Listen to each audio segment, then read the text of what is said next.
Attila the Hun, scourge of the Roman Empire and destroyer of cities, had a real affinity for meat, at least according to the records from one feast in the year 448. And so I'm making a 5th century recipe for lamb with salted wine sauce. Dinner with Attila the Hun, this time on Tasting History.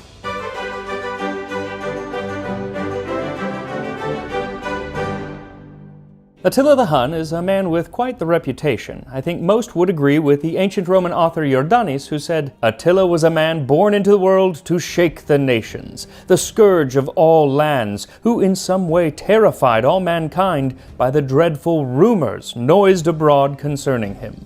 But when I think of Attila, I think picky eater, because when Priscus, an emissary from the Eastern Roman emperor, sat down to a dinner with the leader of the Huns, he says many dishes were served, but Attila ate nothing but meat on a wooden trencher.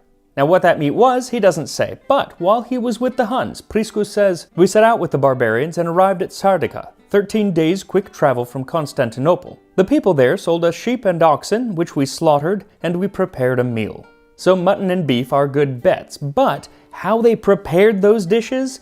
He doesn't say anything about that. He does say that they didn't have a lot of spices. In fact, long pepper or Indian pepper was one of the gifts that Priscus was bringing to Attila. But neither he nor any other author from the time tells us exactly what they were eating and how it was prepared.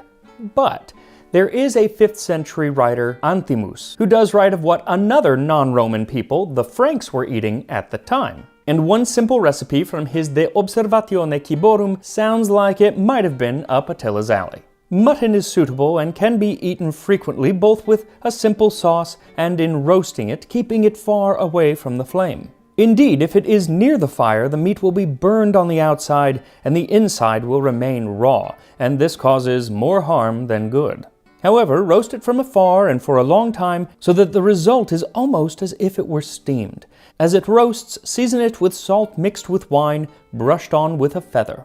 So pretty clear instructions, considering it's from the 5th century, but he doesn't say what the sauce that is supposed to be served with it is, though he does have other sauces in his writings, so I'm going to take my cue from those. One sauce has wine, vinegar, pepper, which we know Priscus was bringing to Attila, and honey or sapa. And sapa is still around today, sometimes called mostokoto, and it's grape must that has been reduced down into a thick syrup, and it is absolutely heavenly. If you have never tried it, just do yourself a favor and try it. I'll put a link in the description to where I got mine, but there are lots of different varieties. You will thank me when you have tried it. Now the Huns were also well known for their reliance on root vegetables, so I'm going to throw some of those in just for flavor as well. So for this recipe, what you'll need is 2 pounds or 1 kilogram mutton or lamb, 2 cups or 475 milliliters of wine. Again, we don't know what was popular amongst the Huns, but sweeter white wines were kind of in vogue at the time amongst the elite, and since this is for Attila the Hun, who is the ruler of the Huns, I'm going with that. 2 tablespoons of olive oil, 1 tablespoon of salt, 1/4 cup or 60 milliliters of honey or sapa, 1 tablespoon of white wine vinegar, 2 teaspoons long pepper or black pepper crushed. I'll also put a link to where you can find long pepper if you've never tried that. A head of garlic cloves peeled but left whole, and some pearl onions or large slices of onion, or both. So make your salted wine by mixing the salt into the wine, and then give the lamb a light rub of olive oil and start to baste it with the wine. Now, do you have to use feathers? No. But hey, if you have some sterilized feathers laying around, go ahead and use them. What you should not do is go out and take a feather off of a pigeon, because you're going to get a disease. And if you don't have feathers, then you can just use a regular brush, and honestly, halfway through I went that way too because my feathers started falling apart. Then line the bottom of a pot with the onions and garlic, and then set the meat on top, and you can also stick a few whole cloves of garlic into the meat for some extra garlickiness. So meat in this culture was typically cooked in pots. Sometimes it was done over a spit, but very rarely, and the fact that he says that it should be as if steamed makes me think it should be done in a pot. Then take the rest of the wine and mix it with the vinegar, sapa, and any oil that's left, as well as the pepper, and pour it over the lamb and set the lid on the pot. Then set it in the oven at 335 degrees Fahrenheit, 170 Celsius for about an hour. You want the internal temperature of the meat to get to around 140. Then take it out and give it another basting, and then return it to the oven uncovered for about 15 minutes just to let the meat kind of brown up a little bit. Now, I do wish that Priscus had given us a little bit more information about the food at this feast, but he didn't seem to think that it was very important. What he did seem to think important was the character of Attila the Hun and its effect on his current reputation. And so we kind of need to know what his current reputation amongst the Roman people was at the time. And considering many called him flagellum Dei, or the scourge of God, you can bet it wasn't a nice reputation. Europe in the late 4th century was a rough place. With the death of Emperor Theodosius I, the Eastern and Western Roman empires had finally made their divorce official, and while the East was living their best life, #blessed to be Byzantine, the West was taking the break up a little bit harder. They now lived in the bad part of town that had been overrun by Vandals, and Goths, and Visigoths, and all sorts of other Germanic tribes. Now, the Eastern Roman Empire had their fair share of Germanic tribes attacking them as well, but they seemed to handle it a lot better than their Western cousins. That is, until the Huns arrived. Now, who exactly the Huns were is still a matter of debate, but by the year 400 or so, when they had settled in Europe, they were probably a mishmash of all sorts of different people from all over Central Asia, possibly as far as Mongolia and China. These were the people who, with their mounted archers, were likely the ones who had pushed the Germanic tribes into Rome in the first place. They were the barbarians' barbarian. The Roman soldier and historian Ammianus Marcellinus wrote that the nation of the Huns surpasses all other barbarians in wildness of life.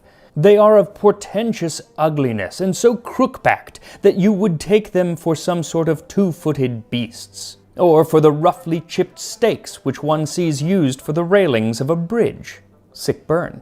And he even comments on their cuisine, or rather lack thereof. Though they do just bear the likeness of men, of a very ugly pattern, they are so uncivilized that they make no use of fire nor of any kind of relish in the preparation of their food, but feed upon the roots which they find in the fields and the half-raw flesh of any sort of animal. I say half-raw because they give it a kind of cooking by placing it between their own thighs and the back of their horses. Which is almost certainly not true. He was probably confused about what he was seeing, but that is what the people thought about the Huns at the time. And so a few years later, when Attila comes along, that is his starting point for a reputation. And he really seems to kind of have leaned into that. Following the death of his uncle Ruda in 434, he and his brother Blvd took control of all the Hunnic tribes. They were vicious in battle, and even more so following the battle, because they made a point to pillage towns and cities, not only taking whatever they wanted, but with the aim of inflicting the most pain and suffering possible. Their reputation of fear was their weapon, and so this caused the Eastern Roman Emperor to come to the bargaining table with a bunch of gold just to buy off the Huns to stop them from attacking his cities. And Attila and Blvd took the money and left. But then they came back, and then they got more money to leave. But then a few years later, they came back to get more money to leave. It was really the original Lucy and Charlie Brown football fake-out, but with much higher stakes. And it was after one of these payoffs that Attila's brother Blvd died, and nobody is entirely sure of how it happened, but many of the ancient sources imply that Attila was the one to kill his own brother. Basically, they went on a hunting trip and Attila shot Blvd with an arrow and Blvd bled to death. But whether he killed his brother or not, it didn't really matter because he became sole ruler of the Huns, and it was during this short time of peace that the emperor sent Priscus with a message and gifts for Attila. It takes them a little while to actually find Attila, but when they do, they follow him into a Scythian village, which was the home of Attila's right-hand man, Onegesius. Attila approached Onegesius' compound. His wife came out with a multitude of servants, some of whom were carrying food, others wine. She saluted him and begged him to partake of their hospitality. This is the highest honor that can be shown among the Scythians.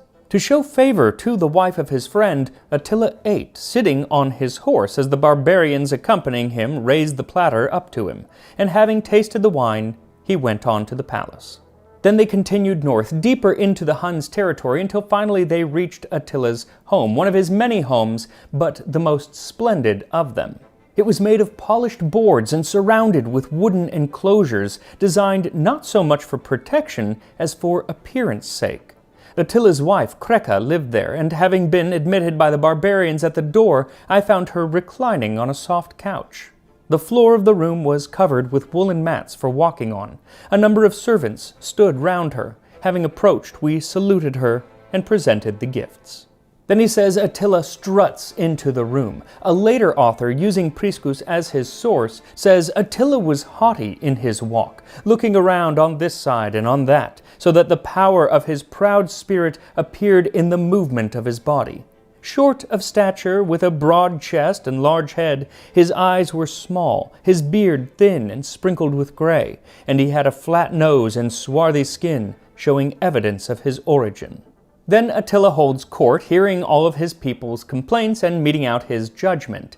And then, at 3 o'clock in the afternoon, it is time for the feast. When Priscus enters the feasting hall, cupbearers come up to him with wine and tell him to drink and pray, which was the custom of the Huns. Having tasted the cup, we proceeded to take our seats, all the chairs being ranged along the walls of the room on either side. Attila sat in the middle on a couch. The places on the right of Attila were held chief in honor, those on the left where we sat were only second.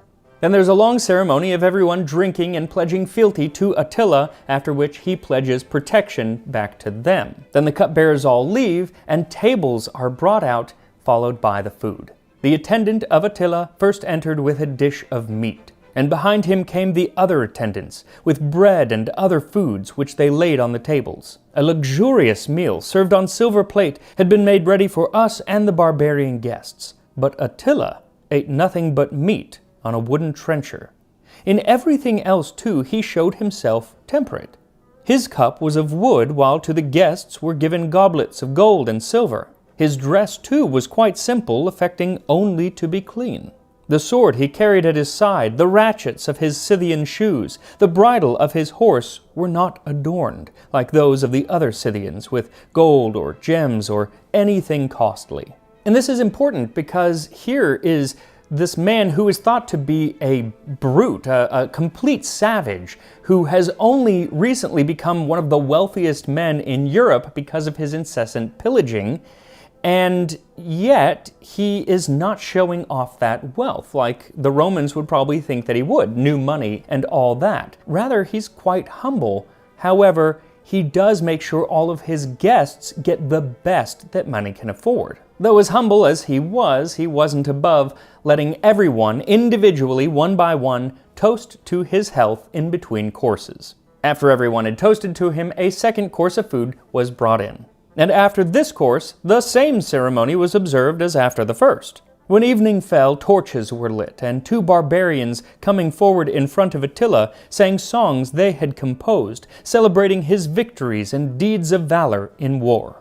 And he had plenty of deeds to sing about, and in the years following this, he only added to his lifetime Attila the Hun war and ransacking collection. But now, with a tentative peace in the east, he turned his sights to the west. Now, for years, he had actually been working with one of the West's greatest generals, Flavius Aetius, and now in 450, they were going to attack the Visigoths, and this would help cement the alliance between Attila and the Emperor Valentinian III. But, in a display of inexplicably bad judgment, the emperor's sister, Honoria, sent her engagement ring to Attila with a plea for help. She was being forced to marry a Roman senator who I guess she didn't like, and so she turned to Attila. Not sure exactly what she was expecting him to do, but he got the ring and the plea for help, and he took it as, and quite understandably, as a proposal of marriage. And so he accepted. And along with that, he would accept half the Western Roman Empire as the dowry. Well, the emperor was like, no, she didn't mean that. She was joking. No. You know what? I've already exiled her. Pretend she didn't even exist. But Attila could not forget. He said, it was legitimate, and I am owed what I am owed. And so he attacked the Roman Empire, going in first to Gaul. But the Roman army, under his once ally Flavius Aetius, along with the Visigoths, dealt Attila his one and only defeat on the battlefield. And even then, it's really less of a defeat and more of just a withdrawal of troops on Attila's side, letting him come back in the future, which of course he did, this time going straight for Italy. He ransacked the northern Italian peninsula, taking cities and burning them to the ground. Then finally, as Attila eyed Rome itself, the Eternal City, Pope Leo I went to the Huns' camp and talked Attila into going home. How he did that, nobody really knows, especially considering Attila was not a Christian, so the Pope didn't mean squat to him, but he was able to talk him into leaving. Some say Attila was afraid he would suffer the same fate as the Visigoth Alaric, who had died after he sacked Rome in 410. Others claim that the Hun army was undersupplied and had disease ravaging it, so they would have had to turn back anyway. But if this 14th century depiction of the event is any indication, Attila just had a bad crick in his neck and so was just looking for any excuse to get out of there and crawl into bed.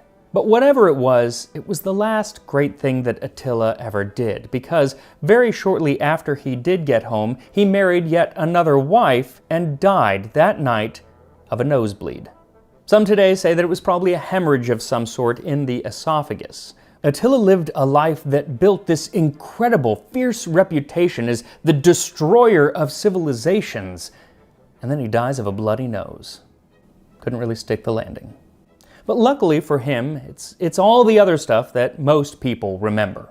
Because today, when you hear the name Attila the Hun, you typically think barbaric atrocities. Though today I'm thinking lamb with salted wine sauce. So once the lamb has darkened up a bit, take it out of the oven and give it one more basting. Then remove it from the pot and let it rest for 15 minutes before serving. And while it rests, take out a few of the garlic cloves and chop them up, and then add them and all the juices into a saucepan and let it simmer. It'll reduce down a bit, but this is also a time that you can add some more pepper or saba if you want, and you're gonna want to because it's just frickin' so good, just to make it a little bit sweeter to kind of offset all of the salt that you have added to that sauce. And here we are, lamb and salted wine fit for Attila the Hun. Here we are, got some lamb, got some onion. Smells so good. It smells very lamby. I actually thought it would be more garlicky, but it's really the lamb that you're getting. Let's give it a shot.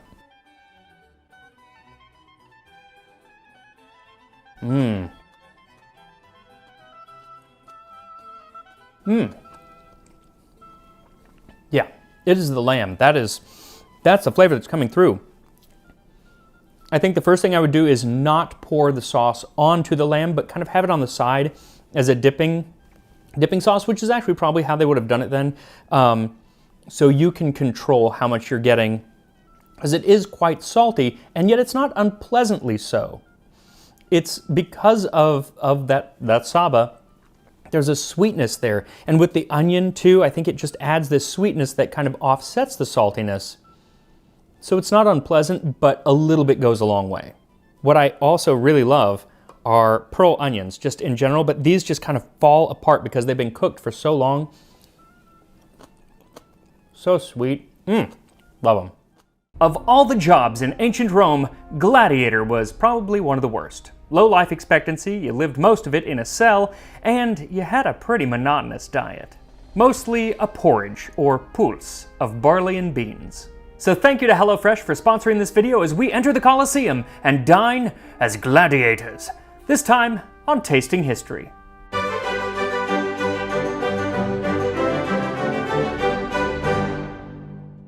Recent archaeological evidence shows that a gladiator's diet was mostly vegetarian, at least on the day-to-day.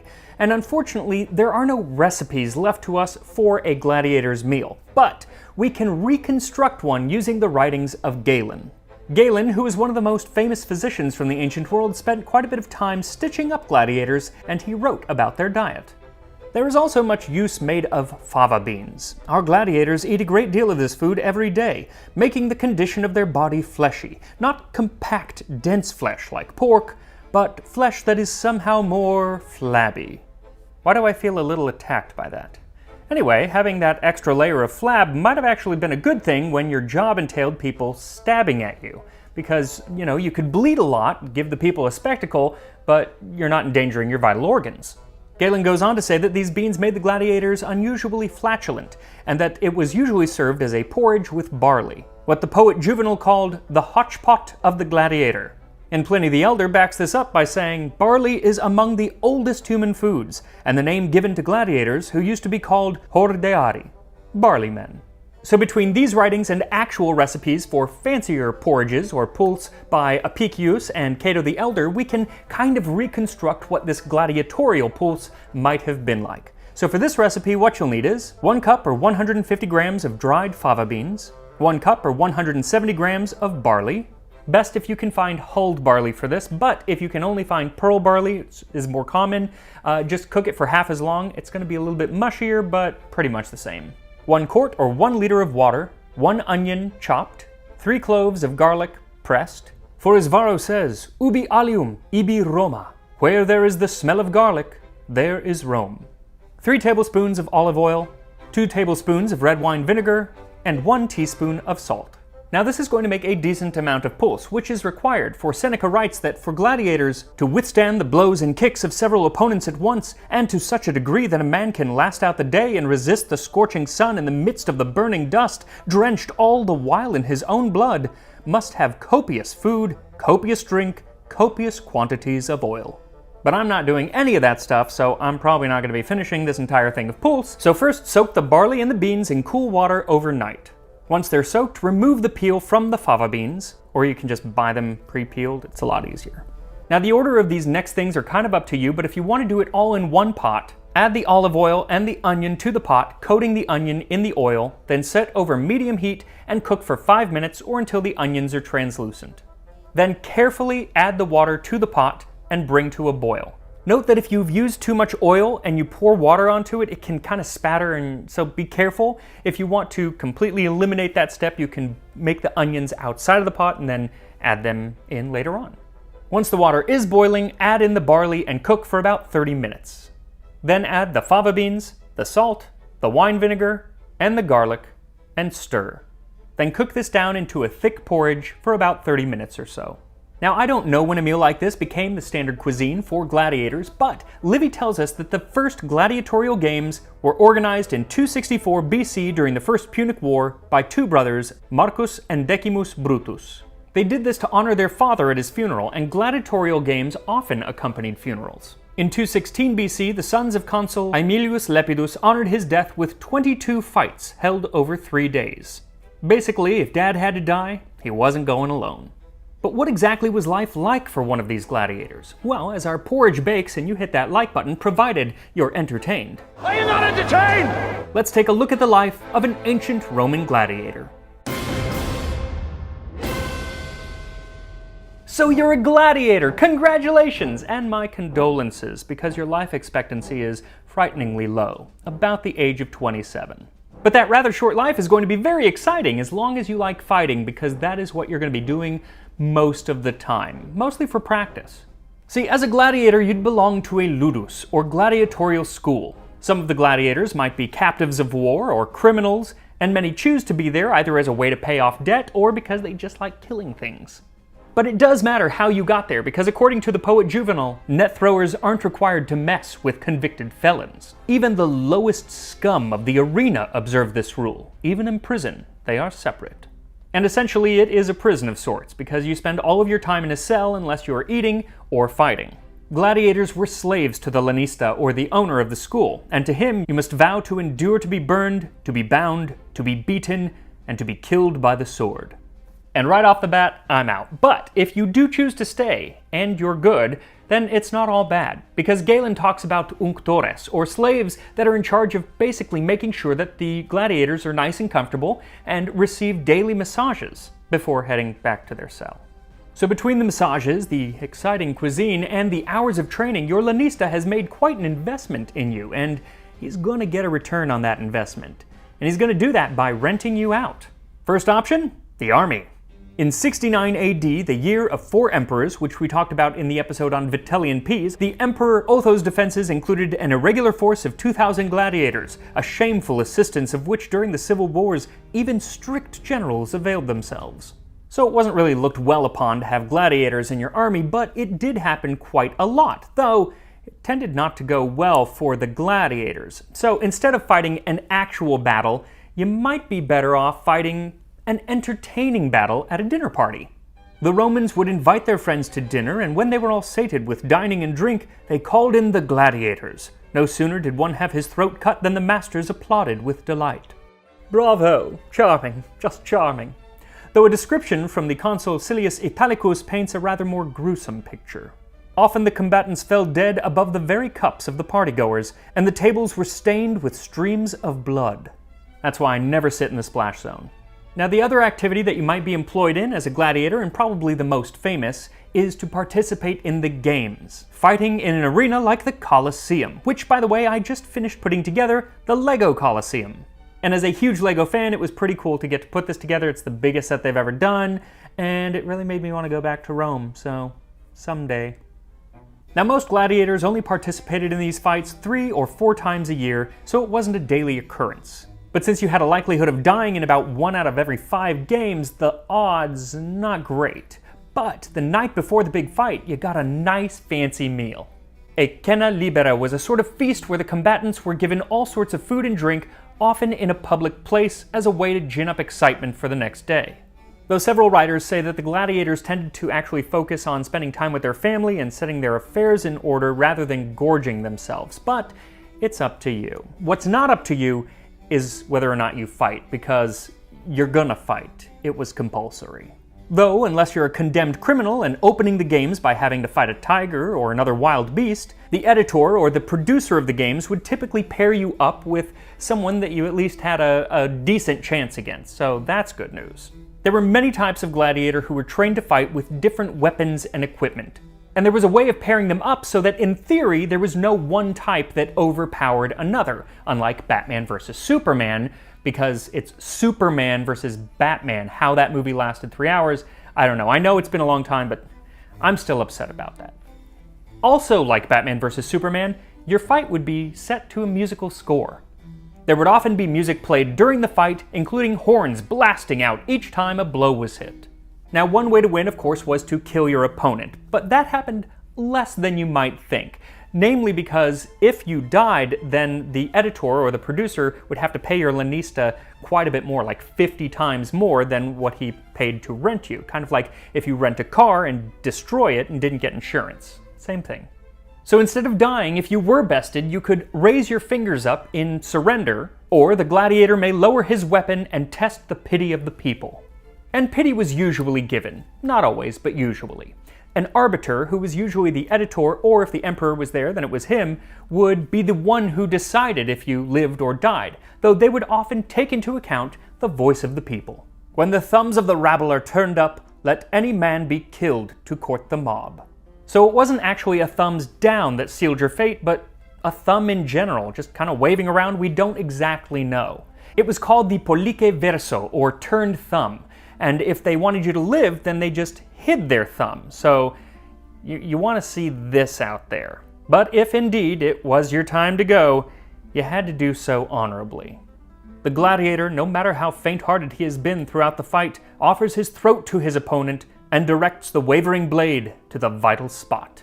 The vital spot being the jugular. Though while this noble death was the ideal, it didn't always happen that way. There was a story of 5 retiari, or gladiators with nets, who yielded to 5 secutores, who fought with short swords and shields. And unfortunately for the retiari, the audience flipped them the thumb. But when their death was ordered, one of them caught up his trident and slew all the victors. Caligula bewailed this in a public proclamation as a most cruel murder. And when Caligula calls you cruel, eesh.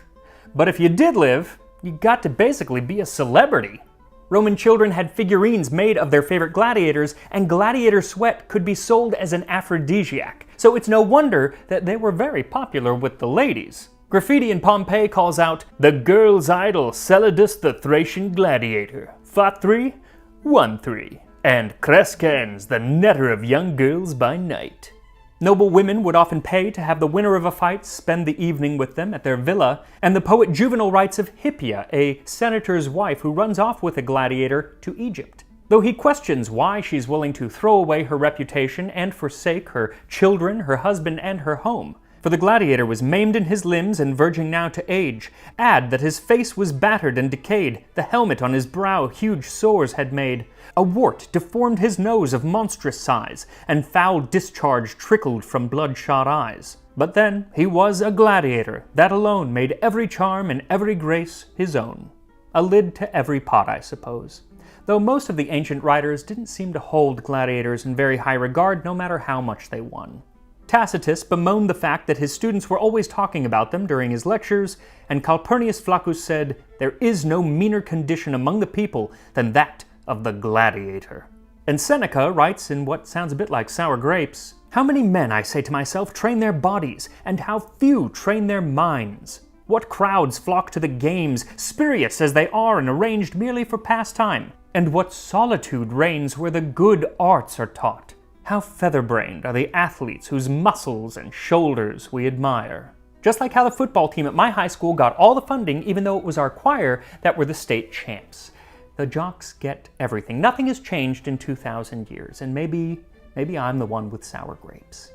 Now, if you do live through enough bouts in the arena, you may be lucky enough to be presented with a rudis, or wooden sword. It was the same type of wooden sword that you would have used to train back at your ludus, but if it was presented to you on the sand in the arena, that meant you were free. It was like giving a sock to Dobby. Dobby is free. Though many who received this freedom ended up going back to the ludus either to keep fighting or, more often, to train others, because what else are you going to do? Now, there were multiple times in Rome's history where they tried to put an end to the games, but it seems that the final straw came on January 1st, 404 AD, when a Christian monk named Telemachus had had enough. After gazing upon the combat from the amphitheater, he descended into the arena and tried to separate the gladiators. The sanguinary spectators, possessed by the demon who delights in the effusion of blood, were irritated at the interruption of their cruel sports, and stoned him who had occasioned the secession. The Emperor Honorius was so upset by this that he named Telemachus a martyr and put one final official end to the games, though they probably actually kept going on, but not officially. So that's the life of your average gladiator. But this Friday, on Drinking History, I'm going to be talking about some of your less average gladiators, including emperors and women, and I'll be making a drink that the gladiators were famous for. But for now, it's back to our gladiator pulse. So once the pulse has cooked down, dish it up and serve. And here we are, barley and bean pulse for a Roman gladiator. It's not the prettiest dish I've ever made, that's for sure. Kind of looks like oatmeal, very mild color, but it smells good, so let's give it a shot. Very garlicky. Not too garlicky, but garlicky.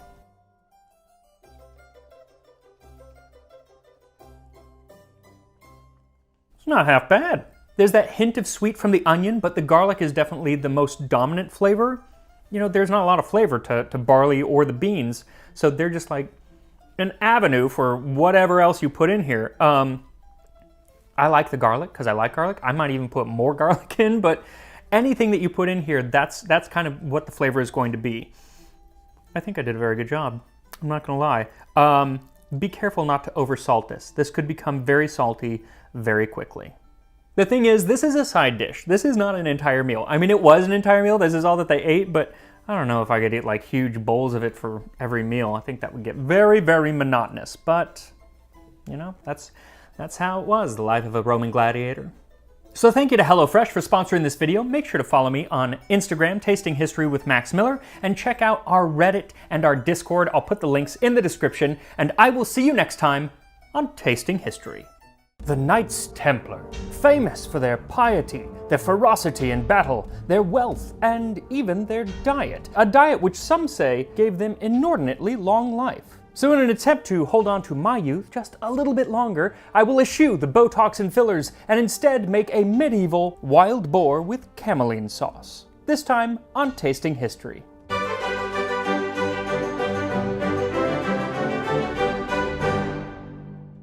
So I went back and forth deciding on what to make for this episode because some days the knights ate meat and other days they were almost entirely vegetarian. I ended up going with the meat because it would allow me to make a sauce which would use a lot of the spices that they would have had access to while crusading in the Holy Land.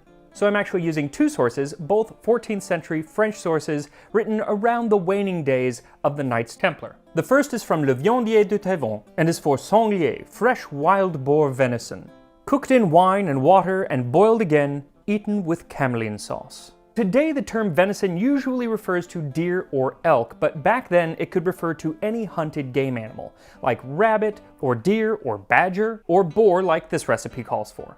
Now the interesting part of this dish is the camelline sauce, and there were recipes for camelline sauce from France to England to Italy all through the Middle Ages, and the one thing they all had in common was their color. They were all a reddish brown that was supposed to be like the color of cameline, which is a wool made from camel hair. It was such a popular sauce that it could actually be bought pre-made on the streets of Paris, which is where our second source, Le Ménagier de Paris, comes from. It is one of my favorite medieval sources because of the way that it's written.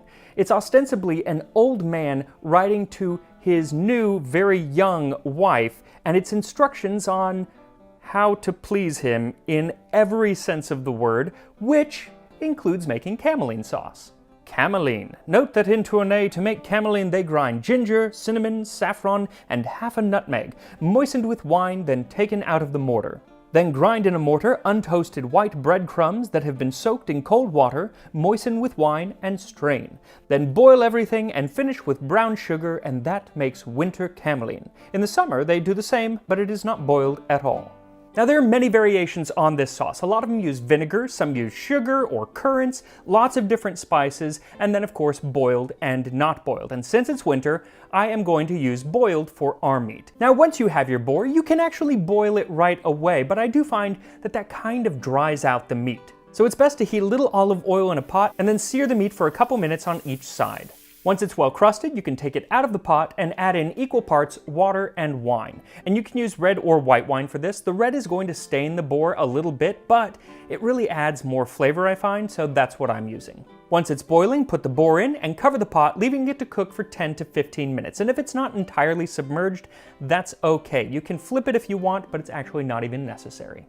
Then once it's cooked, take it out and let it rest. Now for the camelline sauce, what you'll need is 1 thick slice of good white bread without crust. So this might seem an odd ingredient for sauce, bread, but in the Middle Ages, that's what they often used to thicken sauces. That or egg yolks, sometimes in some recipes. But the bread was definitely the most common, and it works pretty well.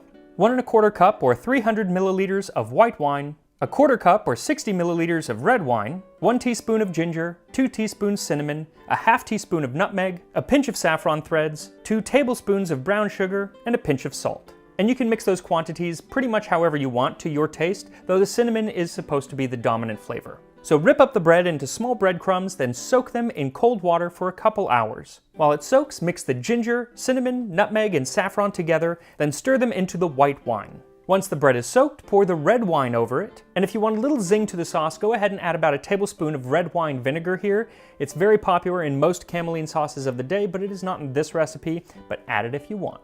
Then mash up the bread and strain it over a saucepan, pressing the mushed bread through a sieve. Then add in the spiced wine and set it over medium heat and bring to a boil. Let it simmer for about 15 minutes and it will start to thicken. And while it thickens, make sure you are subscribed to Tasting History and have that little notification bell hit so you never miss an episode. And follow me on Twitter, Tasting History 1, as we take a look at this supposedly life-giving diet of the Templars.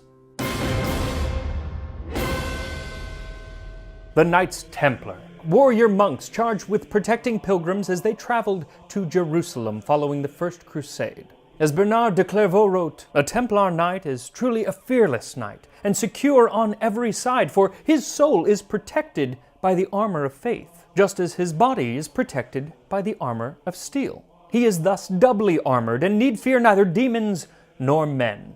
With an introduction like that, it's no wonder they became one of the most mythologized groups of medieval Europe. From the idea that they found the Holy Grail, to their supposed worship of the idol Baphomet, to the idea that their diet helped them live twice as long as the average man in the Middle Ages. Now, the first two don't really need any debunking, or at least I'm not going to handle that, but the third, well, that's right up my alley. See, the thing is, the Knights Templar did live longer than the average bear. Many made it into their late 60s or early 70s. And that is double the average life expectancy of the Middle Ages, which was about 35. But that includes a lot of infant mortality. If you adjust for that, then the average was probably early 50s, and if you made it to about the age 20, you'd likely make it to the age 65. So yes, them living to 68 or 70 is a little more than average, but not much. But for argument's sake, let's say that they did live a healthy lifestyle outside of fighting in the Crusades in the 12th and 13th centuries and being burned alive at the stake as heretics in the 14th century. Both activities decidedly bad for your health. But what were the particulars of this supposedly healthy lifestyle? Well, fortunately, they wrote them all down. The Latin Rule, sometimes called the Primitive Rules for the Templar Order, was a document attributed to the French abbot Bernard de Clairvaux. Written in 1129, it was largely based on the Rule of Saint Benedict, which I talked about at length in the video on how a medieval monk might eat. But they were not the average cloistered monk. They were doing a lot of battling and traveling a lot more, so they had some different lifestyle requirements. They were still monks, but monks with swords. Alongside their white cloak, which signified purity and complete chastity, they wore the habit, as an ordinary monk would have. Though in Europe, while most monks wore wool, we mercifully rule that because of the great intensity of the heat which exists in the East, from Easter to All Saints, through compassion and in no ways aright, a linen shirt shall be given to any brother who wishes to wear it.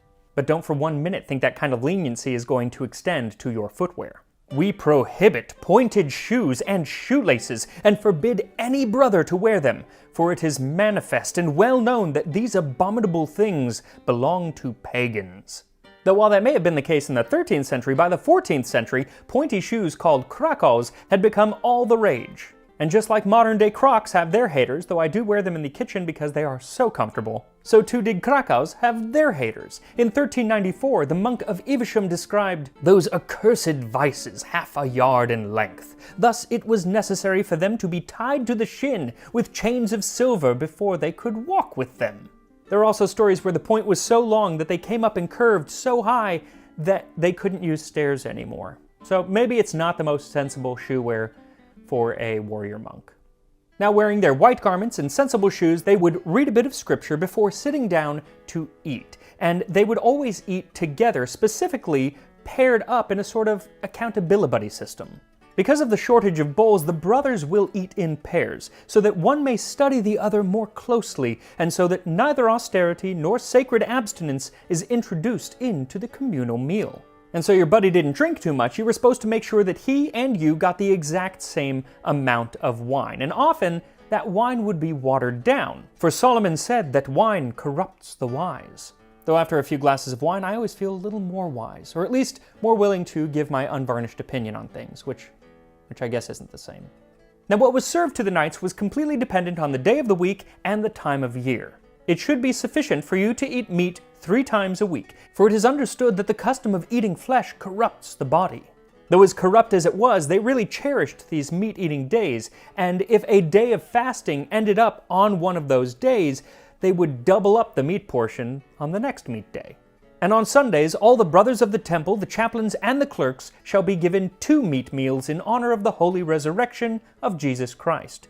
And the squires and sergeants shall be content with 1 meal and shall be thankful to God for it. You'll get 1 meal of meat and you'll like it. Now on Monday, Wednesday, and Saturdays, they got 2 or 3 meals that were pretty much all vegetables, legumes, and bread. Then on Fridays, they had to eat Lenten meats, that is to say, fish or any of the meats that the medieval mind considered fish, like puffin or beaver.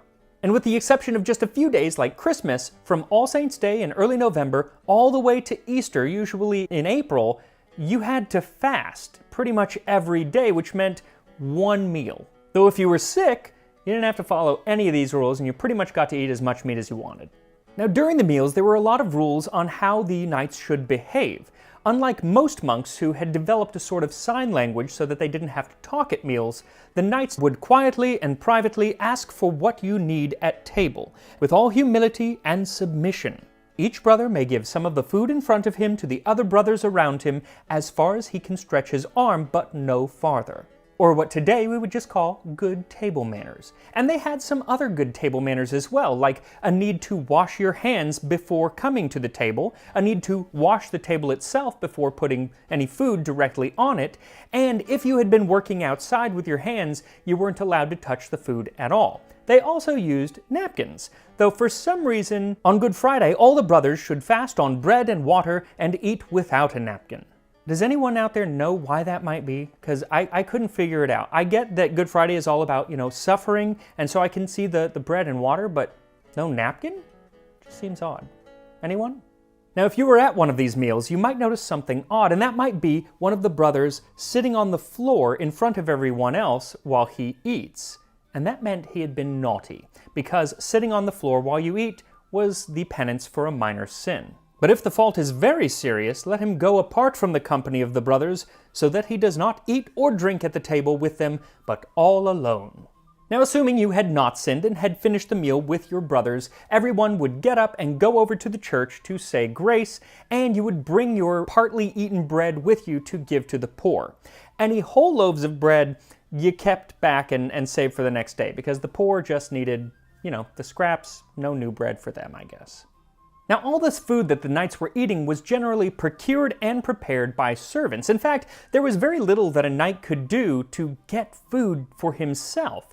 You couldn't accept any from a family member, that was forbidden, and if someone gave you some food, especially meat, because of a thank you for doing your knightly duties, you had to give it to the person with the coolest job title. Commander of the Victuals.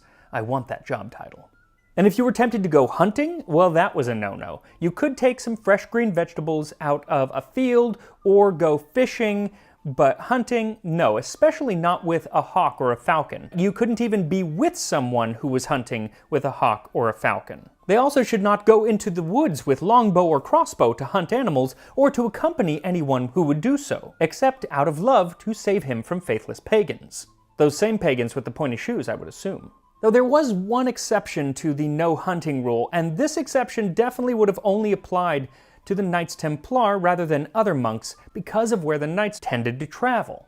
The prohibition of hunting is by no means intended to include the lion, for he comes encircling and searching for whatever he can devour, his hands against every man, and every man's hand against him. And it's not just the lions. Foreign travel in general had to be addressed, and if the knights were away from the monastery, they were supposed to try to follow the rules, especially around meat and wine, as closely as possible. But not for any religious reason, but so that they may receive a good report from outsiders and not sully by deed or word the precepts of the order. So it was like when you go over to a friend's house for dinner and your mom would say, "You better be on your best behavior so you don't embarrass us." Though my mom never added the addendum, "The house where you take lodging should not be without light at night, so that shadowy enemies may not lead them to wickedness."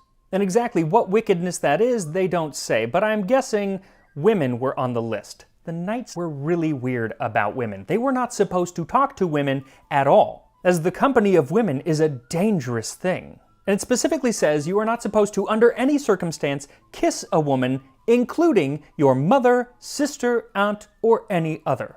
Major issues. But then again, they had major issues with a lot of things. Here you have the most fearsome warriors of medieval Europe, and they were treated like children. No brother may bathe, let blood, take medicine, go into town, or ride a horse without permission. No brother may shorten his stirrup leather, nor his sword belt without permission. No brother may throw his lance without permission, nor may he repair his sword without permission. Let no brother have letters from his relative or any other person, but if he has permission from the commander, the letters may be read to him. So yeah, maybe this lifestyle lets you live a few more years longer than the average person, but was it really worth it? I'll let you be the judge of that, while I judge this boar with camelline sauce. So once your sauce has reduced by about half, whisk in the salt and the sugar and let it simmer for 5 more minutes, or until it's the thickness that you want. Now this is never going to become as thick as like a ketchup, but it will be as thick as like a barbecue sauce. Then slice the boar and drizzle the sauce on top. And here we are, wild boar with camelline sauce. And according to Blvd de Tavan, it is best served with roasted chestnuts, so I have a few of those as well. And I'm going to eat this with a little wine that I had left over. Now, if I was a Templar Knight in the Holy Land, I might drink something called the Elixir of Jerusalem, which was palm wine mixed with aloe and hemp, and may have acted as a bit of a medicine to help healing. But I don't have palm wine, so I'm drinking grape wine. That's the cup of a carpenter. It's just brass, so it is kind of the cup of a carpenter. Getting a lot of the sauce because that's the flavor that I'm curious about.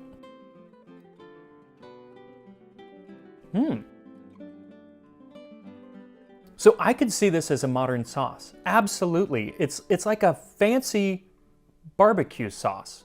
It's so much more spiced and not as sweet.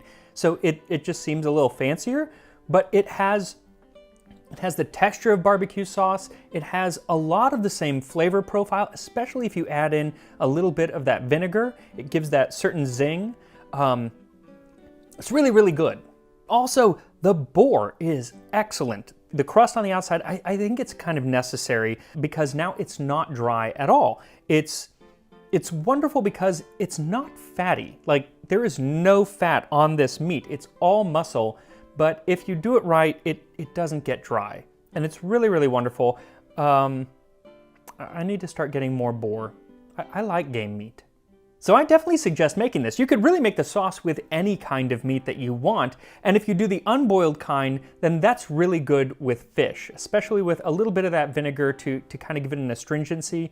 Really, really nice. So again, make sure you're subscribed to Tasting History, like this video, and I will see you next time on Tasting History. Hannibal Barca, the terror of Rome and one of history's greatest generals, has had volumes written about him. But one thing they always leave out is, what did he have for breakfast? Well, I don't know, but it might have been something like this ancient recipe for pulse punica, or Carthaginian porridge. So thank you to HelloFresh for sponsoring this video as we make a meal for Hannibal Barca, not Lecter. This time on Tasting History.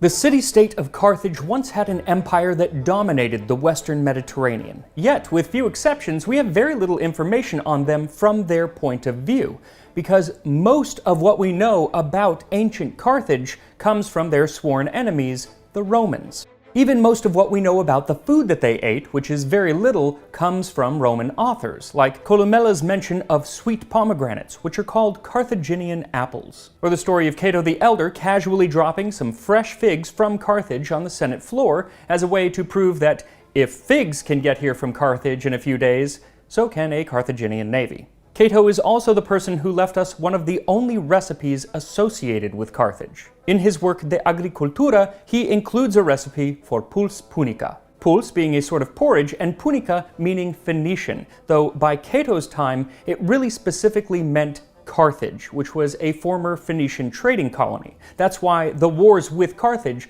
were called the Punic Wars. So to make Carthaginian pulse, soak 1 pound of emmer groats in water until well softened.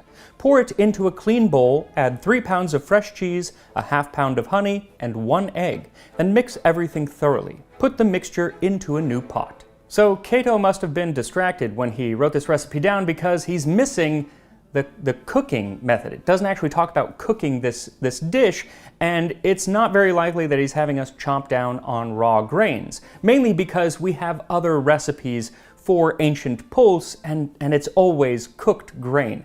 He actually has some, as well as apicius. So we can look at those old recipes to fill in the gaps on how to cook this one. Now, another thing that you'll never have to do with a recipe from HelloFresh is convert from ancient Roman measurements to modern day measurements, because it is important in the pulse punica recipe to know that the ancient Roman pound is about 325 grams. Also, I'm going to cut this recipe in a third because it makes a lot of porridge and I don't need that much porridge. So for this recipe, what you'll need is a heaping cup or 110 grams of emmer wheat. That was the most popular grain in Carthage, but by the time the Romans came, they were using more durum and common wheat, so any of those grains will work just fine. 330 grams of fresh cheese. Something like a fresh ricotta is going to work really well in this because it's nice and smooth, so it's going to incorporate, but there are lots of other fresh cheeses that will work, but you do want something that's going to melt fairly easily. 2.5 tablespoons or 55 grams of honey, and 1/3 of a whisked egg. That's the only problem with cutting the recipe in a third, but just eyeball it. So first, pound the emmer in a mortar just enough to break open the groats. They don't need to be fully ground up. Then put the grain in a bowl and pour in cold water over it, letting it soak for several hours or until well softened. Once soaked, drain the groats and add 2 cups or 475 milliliters of fresh water and set it over low heat, bringing it up to a simmer. Let it cook at that temperature for about 20 to 30 minutes or until most of the water has evaporated and the grain takes on the look of oatmeal. Then add in the cheese and stir it in, and then add in the honey and stir continuously until everything has melted and combined. That's why, like, if you have a fresh cheese that has been pressed into a shape, it's going to be harder to have it melt, but eventually it'll get there. Once it does, remove the pulse from the heat and pour in the egg, quickly mixing it in, then return it to the heat and let it cook for another 5 minutes. Now, I find it really interesting that this recipe, which is supposedly mimicking a recipe from Carthage, was written by Marcus Porcius Cato the Elder. And a couple years back, I actually did a whole video on Cato the Elder. It was the placenta or placenta cake recipe, and I commented on his name Porcius, and people sent me images of Porky Pig dressed up as Cato the Elder. And my friend Bob Bergen, who is the actual voice of Porky Pig and has been for over 30 years, recorded Porky saying Cato's famous catchphrase, Cartago delenda est, folks. That is, without stuttering, Cartago delenda est. Carthage must be destroyed. And it is that line that makes it so interesting that Cato included a Carthaginian recipe in his work. See, this phrase wrapped up every speech Cato gave in the Senate, for he believed that for Rome to truly thrive, Carthage must be destroyed. And I'm pretty sure he was so anti-Carthage due to trauma from his youth. Trauma stemming from the invasion of Italy by that great Carthaginian general, Hannibal. Of all the Carthaginians you can name, I'm going to guess that Hannibal Barca is at the top, or at least near the top of your list, because it was he who nearly toppled the Roman Republic during the Second Punic War. He was so instrumental in that conflict that Polybius, the ancient Roman writer, referred to it as the Hannibalic War. Now, to cover the entire life of Hannibal is a little more than I have time for today, but I do have time to cover that part of his life which so traumatized the people of Rome, including Cato the Elder, and that was Hannibal's 15-year invasion of Italy. Now, most of what we know of that period, and really of Hannibal, comes again from Roman and Greek scholars because everything that was in Carthage was destroyed. Cato eventually did get his way. But that doesn't mean that we can't trust those sources somewhat, especially when they show Hannibal to be the badass general that he was. Now, the invasion began in 218 BC, when Hannibal marched his army of 38,000 infantry, 8,000 cavalry, and 38 elephants over the Alps and into Italy. Unfortunately for him, neither elephants nor people fare very well in a long-term alpine march, and so when they emerged, there was only about 20,000 troops, 4,000 to 6,000 cavalry, and a handful of elephants left. But did Hannibal panic at losing half of his army? No.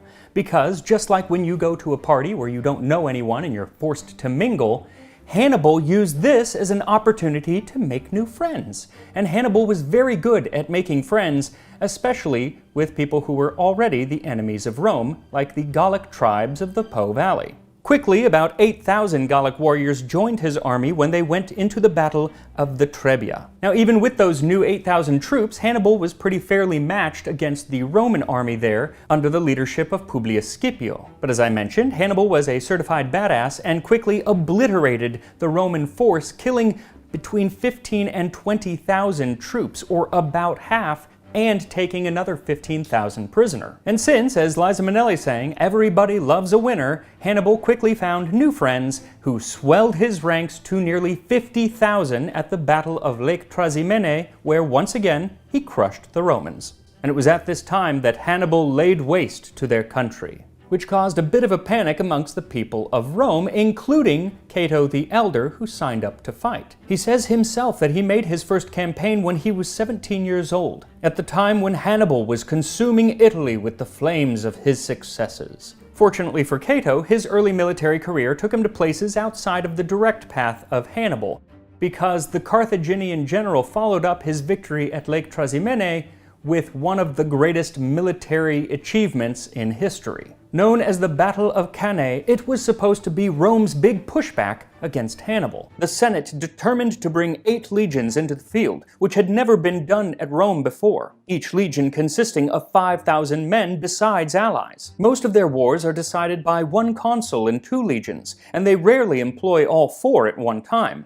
But on this occasion, so great was the alarm and terror of what would happen, they resolved to bring not only 4, but 8 legions into the field. And so with 8 legions, plus a number of allies, the Romans put an estimated 86,000 troops onto the field against Hannibal's 50,000. Even the Carthaginians were a little dismayed at the size of the force sitting across the battlefield from them. Plutarch wrote that one of Hannibal's followers, called Gisco, a Carthaginian of equal rank with himself, told him that the numbers of the enemy were astonishing, to which Hannibal replied, with a serious countenance, "There is one thing, Gisco, yet more astonishing, which you take no notice of." And when Gisco inquired what, Hannibal answered that, "In all those great numbers before us, there is not one man called Gisco." This unexpected jest of their general caused laughter amongst them all, from which they were hardly able to recover themselves. Okay, it wasn't that funny, but I guess even back then you had to laugh at the boss's jokes.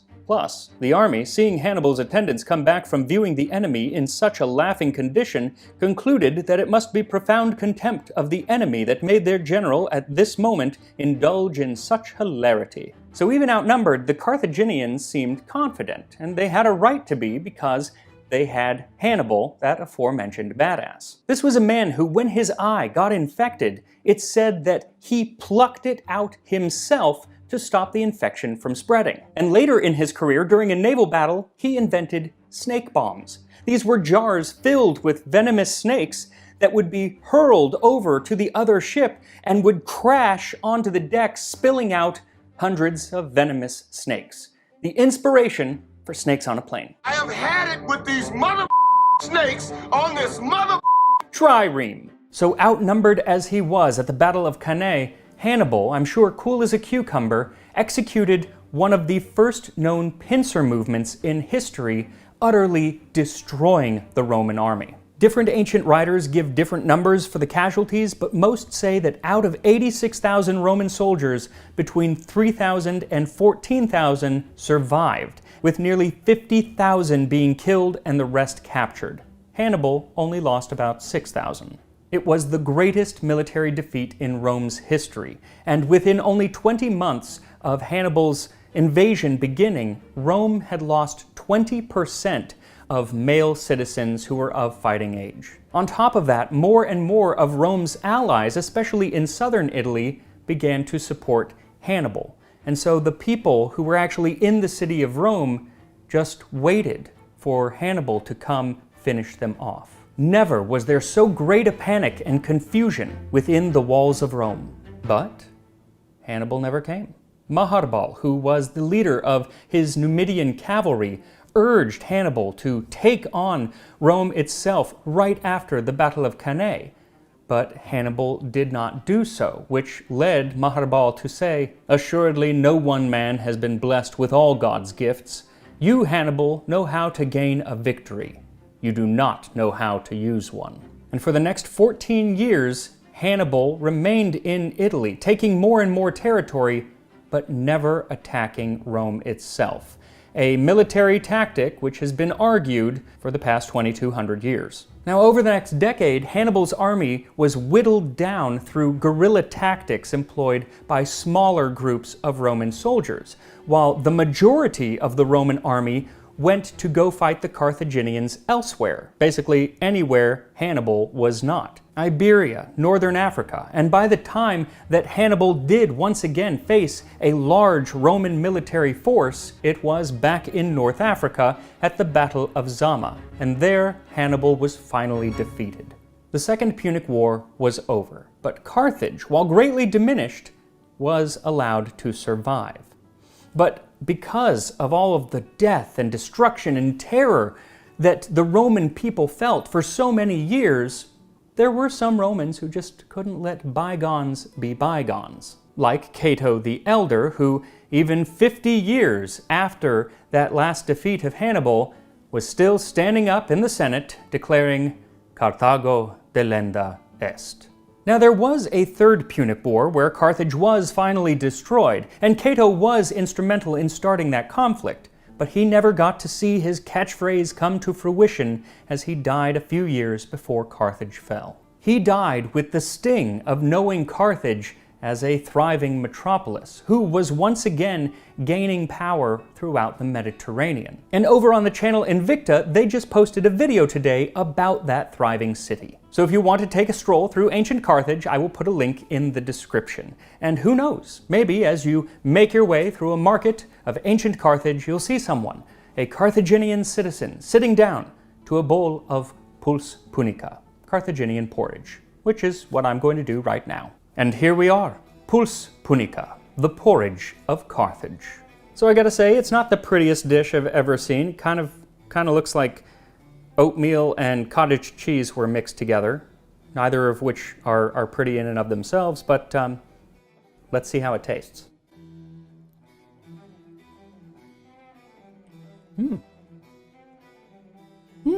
I have to say, I don't know what I was expecting it to taste like, but it wasn't this. I've had pulses before. I made one for the Gladiator episode, and they're a lot more grain heavy. This one has a lot more cheese. It's 3 pounds of cheese for every 1 pound of grain, so of course it's a lot more cheese. And so it's more like a dessert pulse. With the honey in there, it's kind of sweet. It's actually really good. I actually drizzled a little bit more honey on there at the end, and I think that that's a good thing. Depends on if you want it really sweet or not, but it does kind of add a little bit more sweetness, but it's still not overly sweet, which is weird because a lot of ancient Roman recipes that use honey, it's a lot of honey that just ends up becoming the only flavor that you're eating, but this one, you're getting more of the cheese. The only thing I'm not really getting is the grain, and that's fine because it is mostly cheese. So this is definitely an ancient recipe worth trying. It's not a lot of work, a pretty simple dish and worthwhile. But again, I would make a smaller portion like I did because you're not going to want a huge bowl of this. Unless, of course, you're feeding Hannibal's army, then go with the full amount. Again, I'll put that link to the Invicta video about Carthage in the description, and I will see you next time. The year is 122, and the Roman Empire is absolutely killing it. And you, a Roman legionary, have just been posted to Emperor Hadrian's brand new 73-mile-long wall in Britain, Hadrian's Wall. Clever name. Now, you know that you should be watching out, protecting the empire from marauding wildlings or Caledonians, but all you can think is, what's for dinner? Well, how about this dish of Minutal Matianum, ancient Roman pork with apples? So thank you to Wondrium for sponsoring this video as we dine on Hadrian's Wall, this time on Tasting History.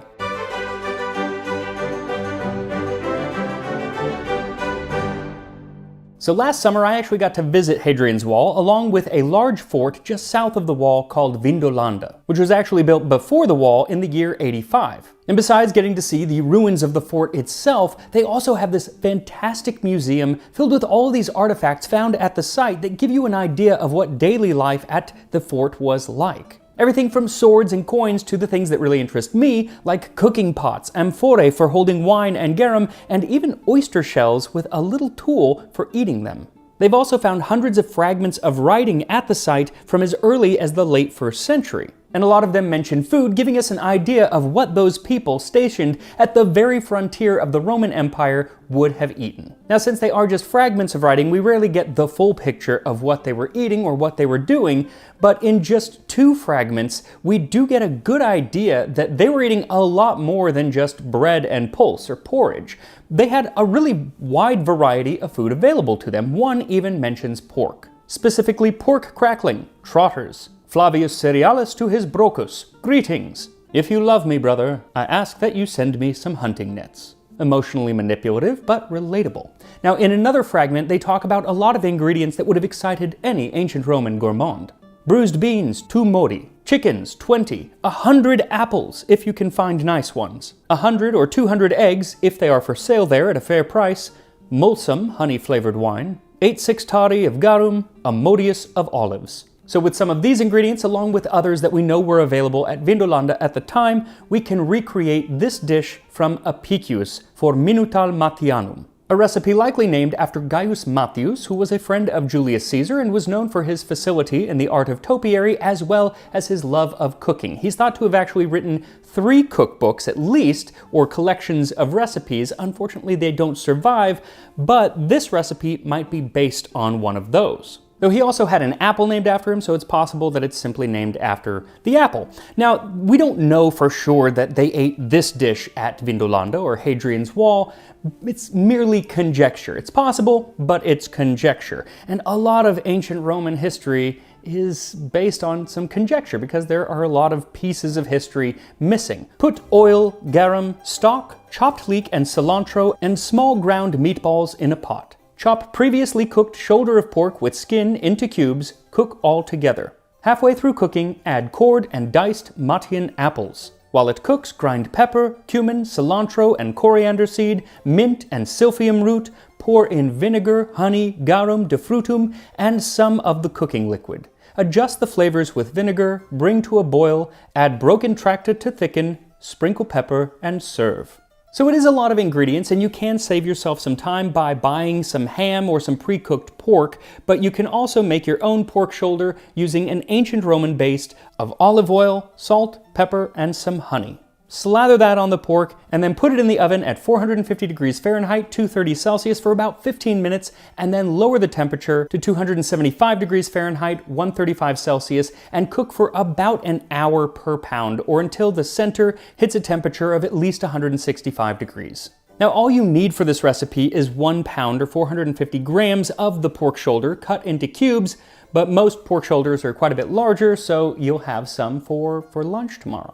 Then take 1 tablespoon of olive oil and heat it in a pot, then add 3/4 of a pound or 340 grams of pork or ground beef formed into little balls, and you may want to add some egg to help bind them. Also add a cup of chopped leeks, then let them cook for 8 to 10 minutes or until they start to brown, then deglaze the pot with a cup or 235 milliliters of chicken stock and 2 teaspoons of garum. So if this is your first time watching one of the ancient Roman recipes here on the channel, garum is the ancient Roman fish sauce that is in absolutely everything that they made, though usually it's actually just the liquid part, which was called liquamen. And modern versions of it do still exist, so I'll put a link in the description to where you can get some of those. But the very first episode that really made this channel take off a few months after I started it was when I made garum. Though I made garum using a Byzantine recipe for quick garum because I was living in a tiny apartment and I didn't want, fish guts on my table for months at a time, because that's what it takes to make real garum. But now I have a backyard, so I'm doing it. In a couple weeks, or as soon as it warms up a little bit, I am going to start true garum, which does take several months, and I'm going to do a whole video on it once it's all done. But if you want to follow along with the process, just follow me on Instagram, Tasting History with Max Miller. I'm going to document the whole thing. Now, after you've added the garum to the pot, toss in a small handful of chopped cilantro as well as the pound or so of pork. And this will let off some juice, but you're also going to need to add some more stock as it goes. You want to make sure that there's enough that it kind of covers the bottom that it's simmering in, but it's not a soup, so you don't need to fill it up with stock. Then let it simmer for 15 minutes and then add in a pound of sweet apples which have been cored and cut into cubes. Then let this cook for another 20 minutes or until the ground meat is fully cooked. Now, the last thing we need to create is the sauce, but before we do that, I wanted to let you know some of the other foods that would be available to you should you ever find yourself shipped off to Hadrian's Wall. So 2 years ago, I did a video on what the average Roman soldier would have eaten, focusing mainly on what they would have eaten while on the march. And that was laridum ac bucellatum atque acetum. Lard or fatty bacon, hardtack, and sour wine that could have been used to make posca. But most of the soldiers living along Rome's northern frontier were actually living in forts, and so had a much more varied and frankly appetizing diet available to them. Now, they would have had 2 main meals a day, one in the morning and one around sunset. And just like in today's military, You were told when you were going to eat. The hour for supper and breakfast is not left to individual discretion. All take their meals together. This was done at the command of a trumpet, as were the hours of sleep, sentinel duty, and rising. Though like me, the average Roman soldier did like a snack, and so they would have been able to eat throughout the day on foods that they carried with them, like nuts and wild berries, like sloe berries, raspberries, and wild strawberries, all of which grew in the area. Now, at many of the forts, there was no large mess hall where all of the men got together in one spot to eat, but rather each sentry, or more often a pair of sentries, would find a spot to eat together. A sentry being 80 soldiers with a centurion to lead them. And that centurion was usually the one making the decision on who made the meals, because there was rarely, if ever, like a designated cook who that's his only job. Instead, the men had to cook for themselves, or more often for their small group of 8 soldiers called a contubernium. This was the smallest organized group of soldiers in the Roman army, and each day one of them would usually be tasked with grinding all of the grain for the other 7 men. And according to records, that took 4 hours of grinding grain by hand. And as someone who has ground some grain by hand for like 20 minutes, I would not last 1 hour in the Roman army. Some of the querns used to grind this grain have actually been found and had the names of their owners engraved on them, like the soldier Africanus or another marked as the property of Victorinus. But exactly what grain Victorinus would have been grinding depended on several factors. Now, ideally, it would have been wheat, mostly spelt or bread wheat or common wheat, which were grown throughout the area and so would have been easily had, though rye and oats seem to have been used frequently as well. They were likely the grains that were grown by the local Britons, who get several mentions in those writings from Vindolanda. You will receive out of the Britons' carts 381 modi of grain. Furthermore, they have loaded 53 modi into each individual cart. But there was another grain that was quite common and far less desirable.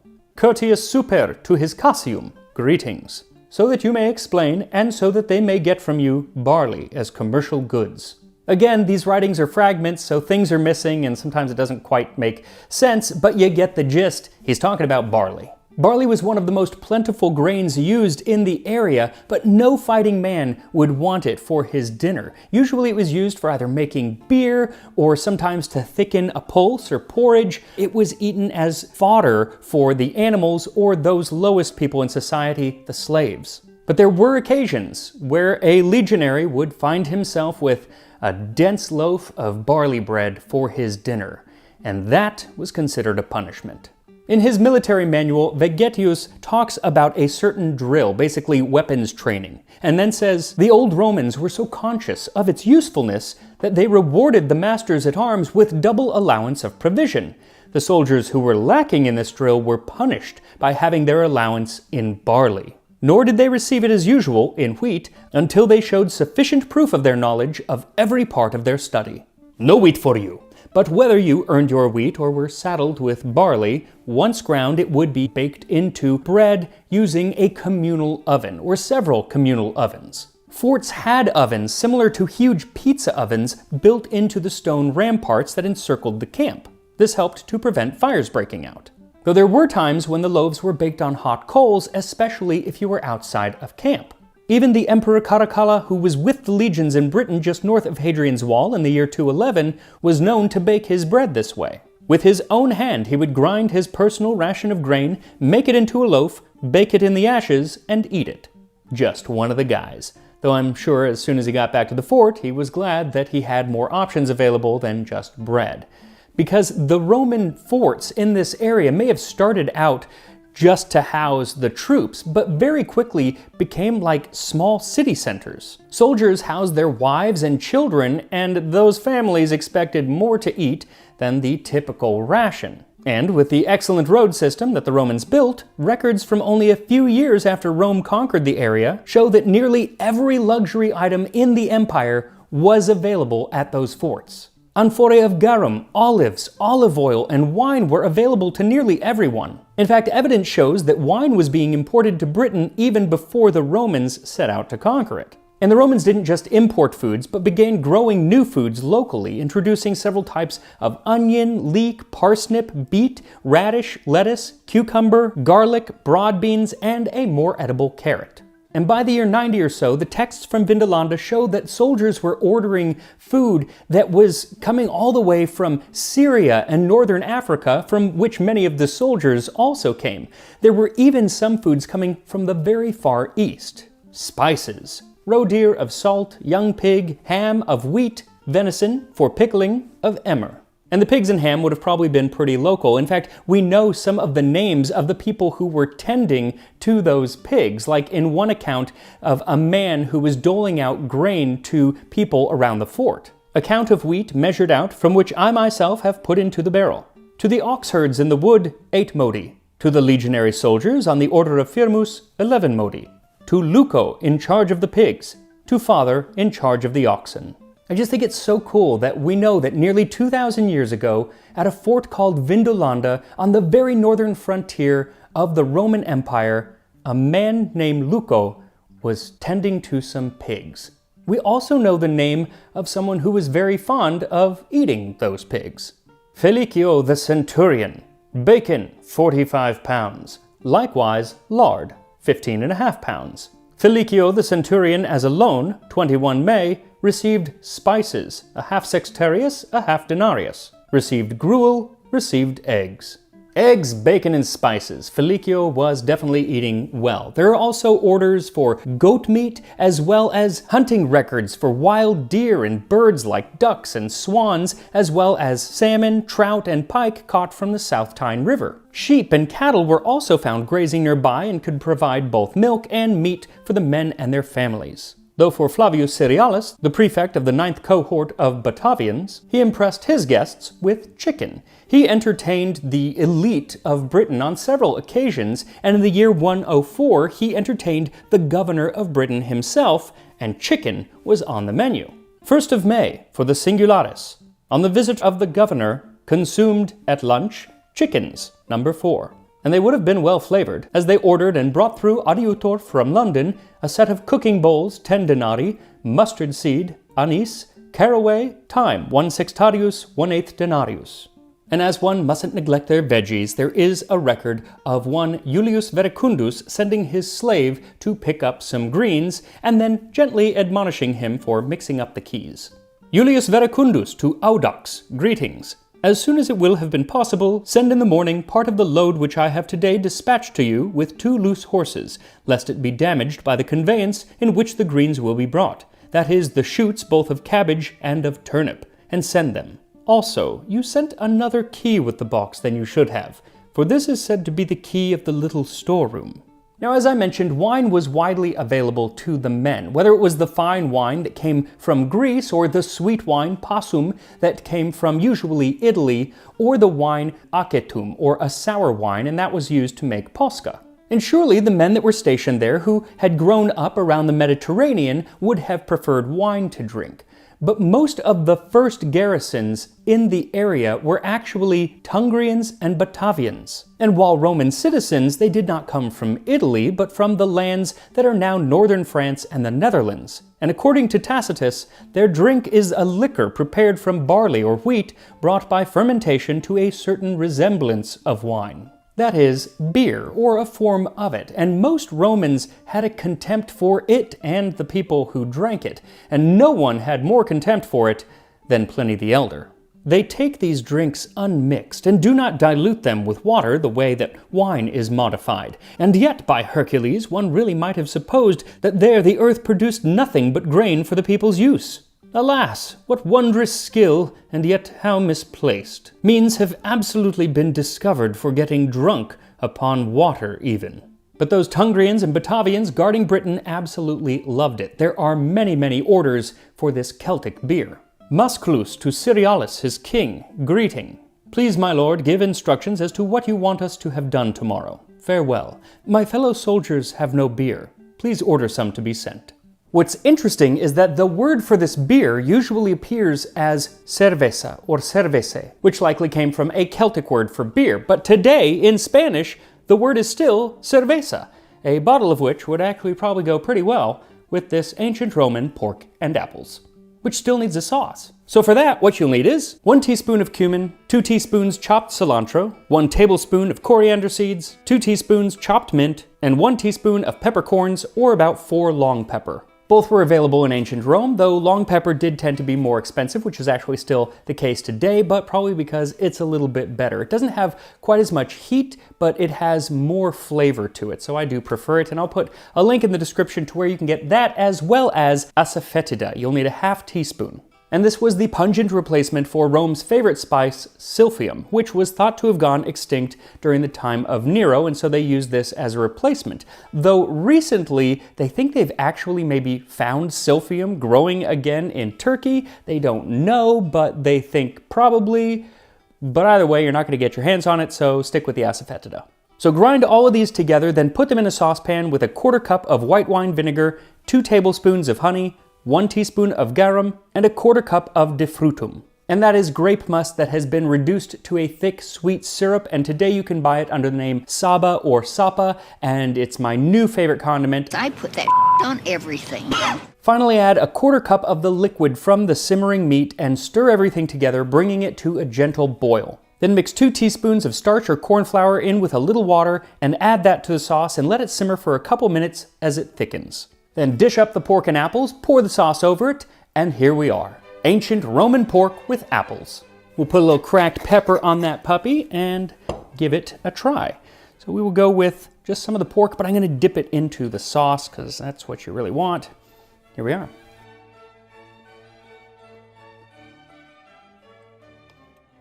I'm going to try some of the apple.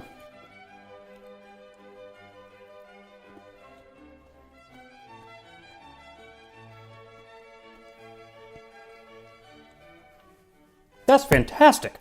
There's definitely something very ancient Roman about the flavor with the de frutum and the garum and asafoetida, but there's something also very familiar with it.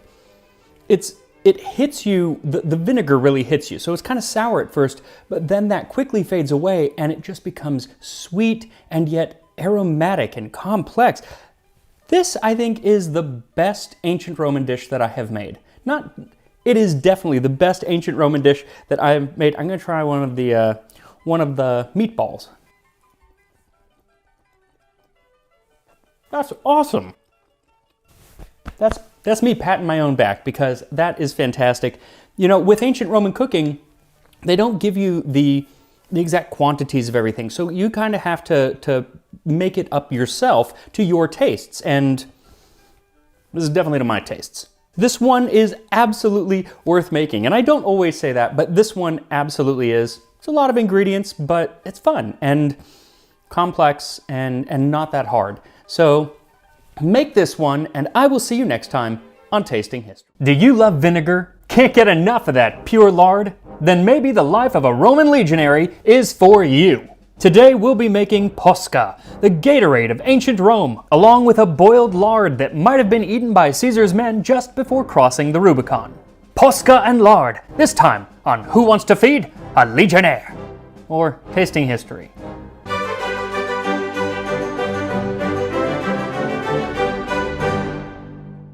Welcome to Rome Month. I don't know why it's always in an English accent, but you know, blame Hollywood. Either way, it's 4 weeks of ancient Roman recipes sponsored by the folks at Creative Assembly as they get ready to conquer Rome once again with Total War, Rome Remastered, out on April 29th.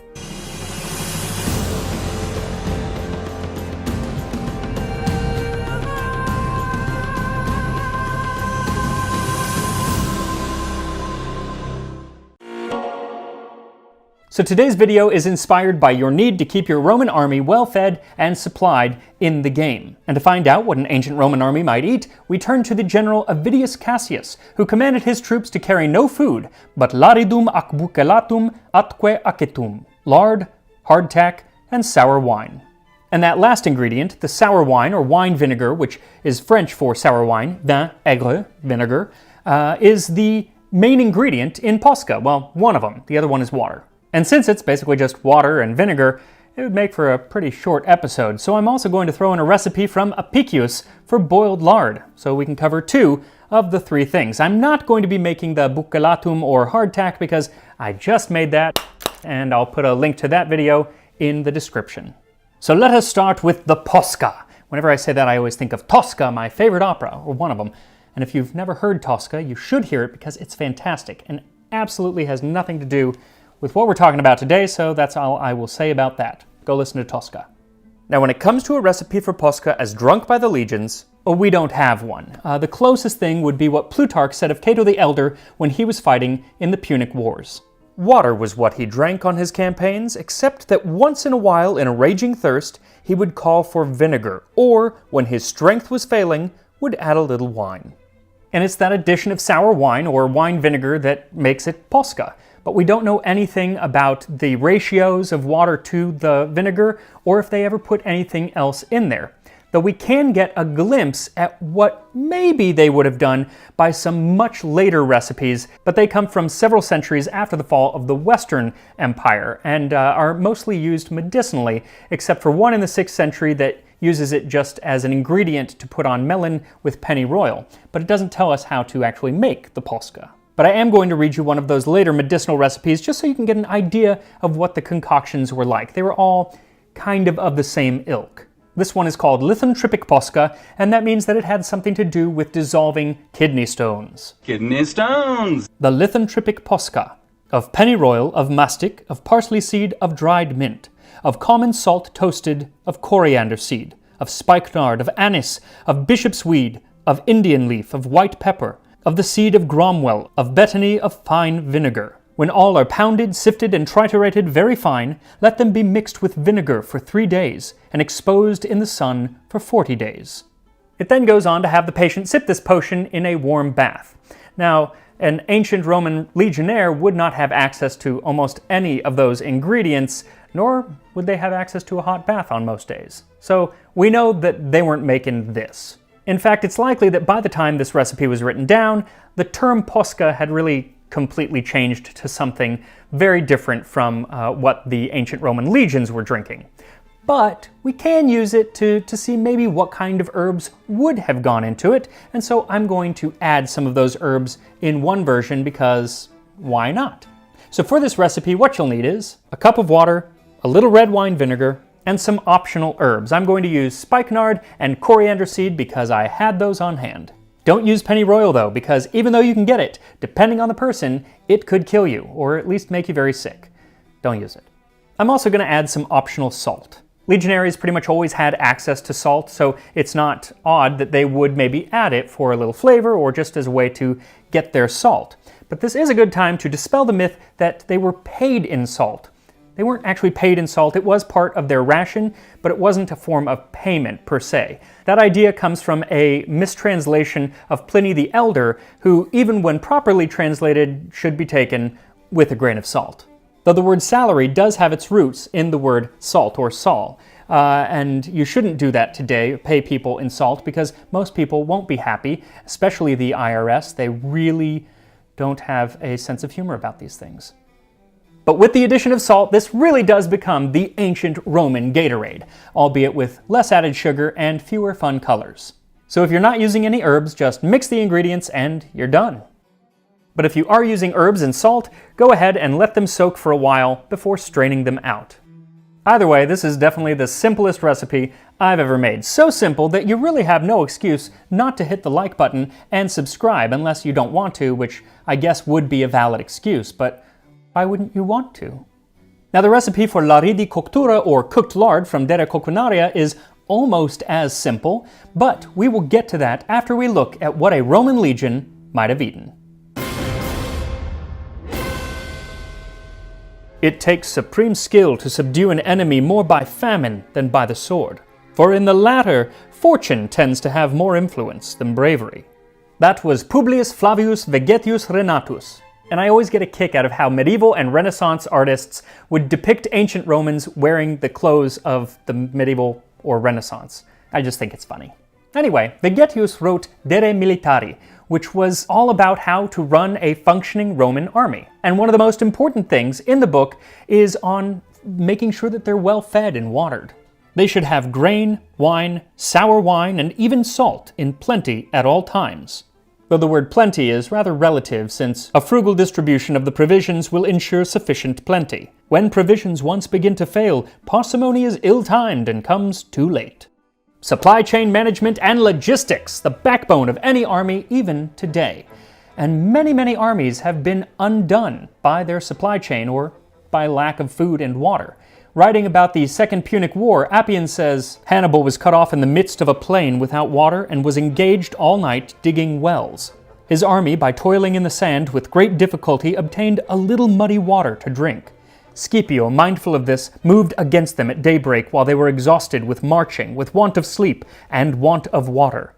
Hannibal was troubled since he did not wish to join battle in that plight, yet he saw that if he should remain there, his army would suffer severely from want of water. Well, Hannibal wasn't about to retreat because Hannibal was Hannibal, and so he took his 50,000 men and his 80 elephants, and he fought a battle that he didn't want to fight, and he lost, big time. Pretty much ended the Second Punic War on that day. And it was all because, or at least partly because, he had to fight a battle due to a lack of fresh water. All he had was muddy water.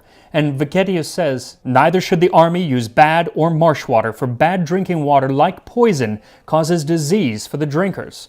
And while wine vinegar is not going to make muddy water potable, it might make somewhat bad water a little bit more drinkable.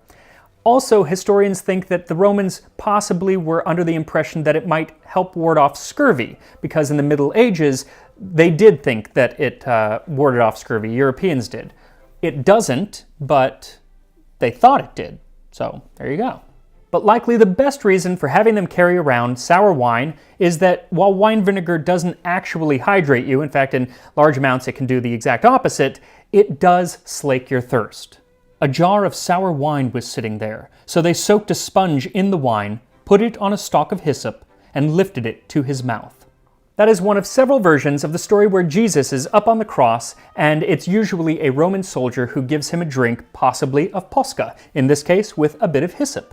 But depending on the version of the gospel that you're reading, it's either seen as an act of mercy or as an act of mockery. In fact, in one version, they add a bit of gall to the vinegar or the posca. And who carries around gall with them? I don't know. I don't think I want to know them. Maybe someone can explain to me why someone would just be carrying that around, kind of demented. But whether good or bad in the Bible, in Roman history, it was always seen as a refreshing thing to drink. Even Roman emperors took up the cup. The Emperor Hadrian, of wall-building renown, famously ate and drank just as his soldiers did. He inspired his soldiers by proofs of his own powers of endurance, actually led a soldier's life, cheerfully ate out of doors on such campfare as bacon fat, cheese, and sour wine.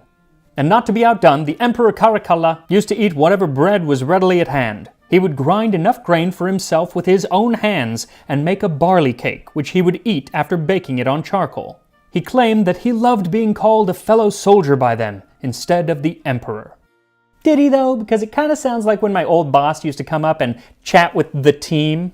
What's up, fellas? How's it going? What's the scuttlebutt? How was the weekend? You can tell me. I know I'm the boss, but come on.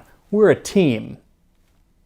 Yeah, I'm guessing once he got back to Rome, he really preferred being called emperor again.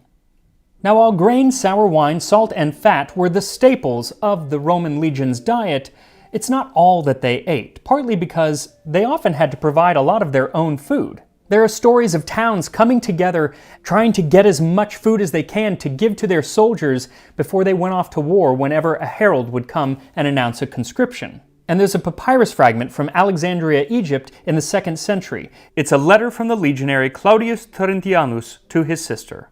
Take every step to supply me with 2 containers of the largest size of olira, and an artab of radish oil, like a care package when you go to camp. Also, food got better when you were in foreign territory because Roman legions were not above pillaging. Cestius sent out a great many of his soldiers into neighboring villages to take up their grain. There are numerous mentions of troops living abroad after something has been conquered where they're living it up, but the best written one is actually a Greek source, so forgive me for using a Greek source, but it's just so good. Xenophon made a round of the villages. At each place he would visit the troops stationed there, and everywhere he found them being well entertained in merrymaking. There was no place where they did not serve on the same table lamb, kid, pork, veal, poultry, and many loaves of bread, some of wheat and some of barley. And whenever a man might wish to drink to another's health, he would drag him to the big bowl of wine, and when there, he must duck his head and take a long pull, gulping greedily like an ox. Those crazy Greeks. But if things ever got a little too out of hand, they got a little too lackadaisical, there was always some stick-in-the-mud general coming around to put an end to the party. In the 2nd century BC, Scipio, now this is a different Scipio than Scipio Africanus who fought Hannibal, but a general all the same. He went to Spain to restore order. When he arrived, he drove out all traders and harlots and the soothsayers and the diviners. He also ordered all wagons and their superfluous contents to be sold, and all pack animals. For cooking utensils, it was only permitted to have a spit, a brass kettle, and a single cup. Their food was limited to plain boiled and roasted meats. They were forbidden to have beds, and Scipio was the first to sleep on straw. Those who had servants to bathe and anoint them were ridiculed by Scipio, who said that only mules having no hands need others to rub them. She is really a party pooper. Then there was General Gaius Marius, whose troops were known as Marius's mules because he forced them all to carry their own food in a bundle on their back. And while surely it wasn't pleasant to march around with all of your meager foods on your back, it wasn't a punishment, it was just as a way to keep the army lean. But food could be used as a punishment. Augustus dismissed the entire 10th Legion in disgrace, without the rewards of which would have been due for faithful service. If any cohorts gave way in battle, he decimated them and fed the rest on barley. So yeah, you got barley instead of wheat. And Polybius says, the public humiliation for receiving barley rations is best calculated to inspire fear. It's a mighty strong feeling to have about a grain, especially when you kind of gloss over the first part of the punishment, which was decimation or decimatio. That's when all of the men would draw lots, and 10% of them would suffer fustuarium, or being beaten to death with sticks. I'll take the barley, thank you. But not today. No barley for me. No, it's just posca and lard, enough to keep any Roman soldier up and running. Just like those that you'll be commanding in the PC strategy game Total War Rome Remastered.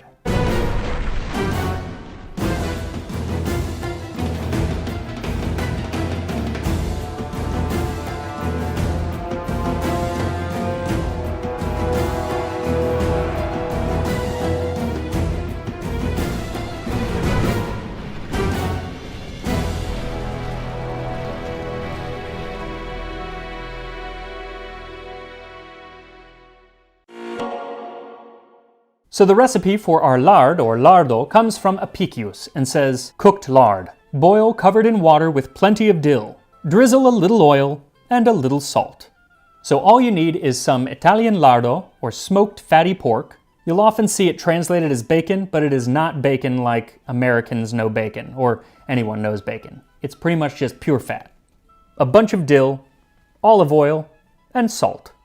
Add the dill to a pot of boiling water, and then add in your lard, and cook for 5 to 7 minutes, or until it's nice and soft. Then slice, drizzle with olive oil, sprinkle with salt, and serve. Here we are, posca and lari di cottura. Here we go.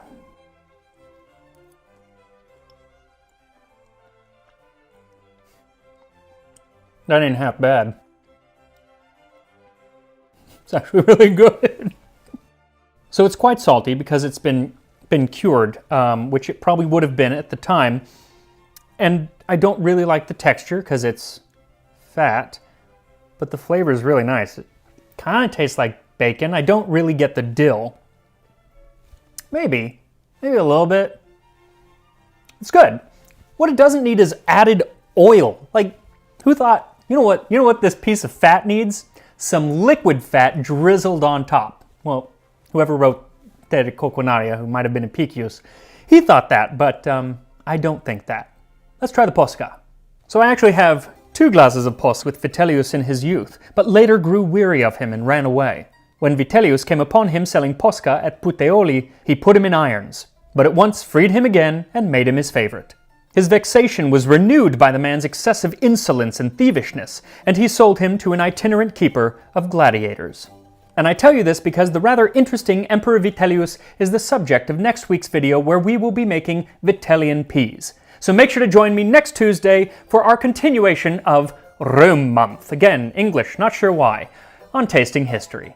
The diet of an ancient Roman soldier could be pretty monotonous, relying heavily on grains and salt pork. But once in a while, especially if you were an officer like a centurion, you would get access to fresh meat, so you could enjoy a dish like this pork with herb and wine sauce served with wheat pulse. So thank you to my Patreon patrons for supporting this channel for another year as I make a meal for a Roman centurion, this time on Tasting History.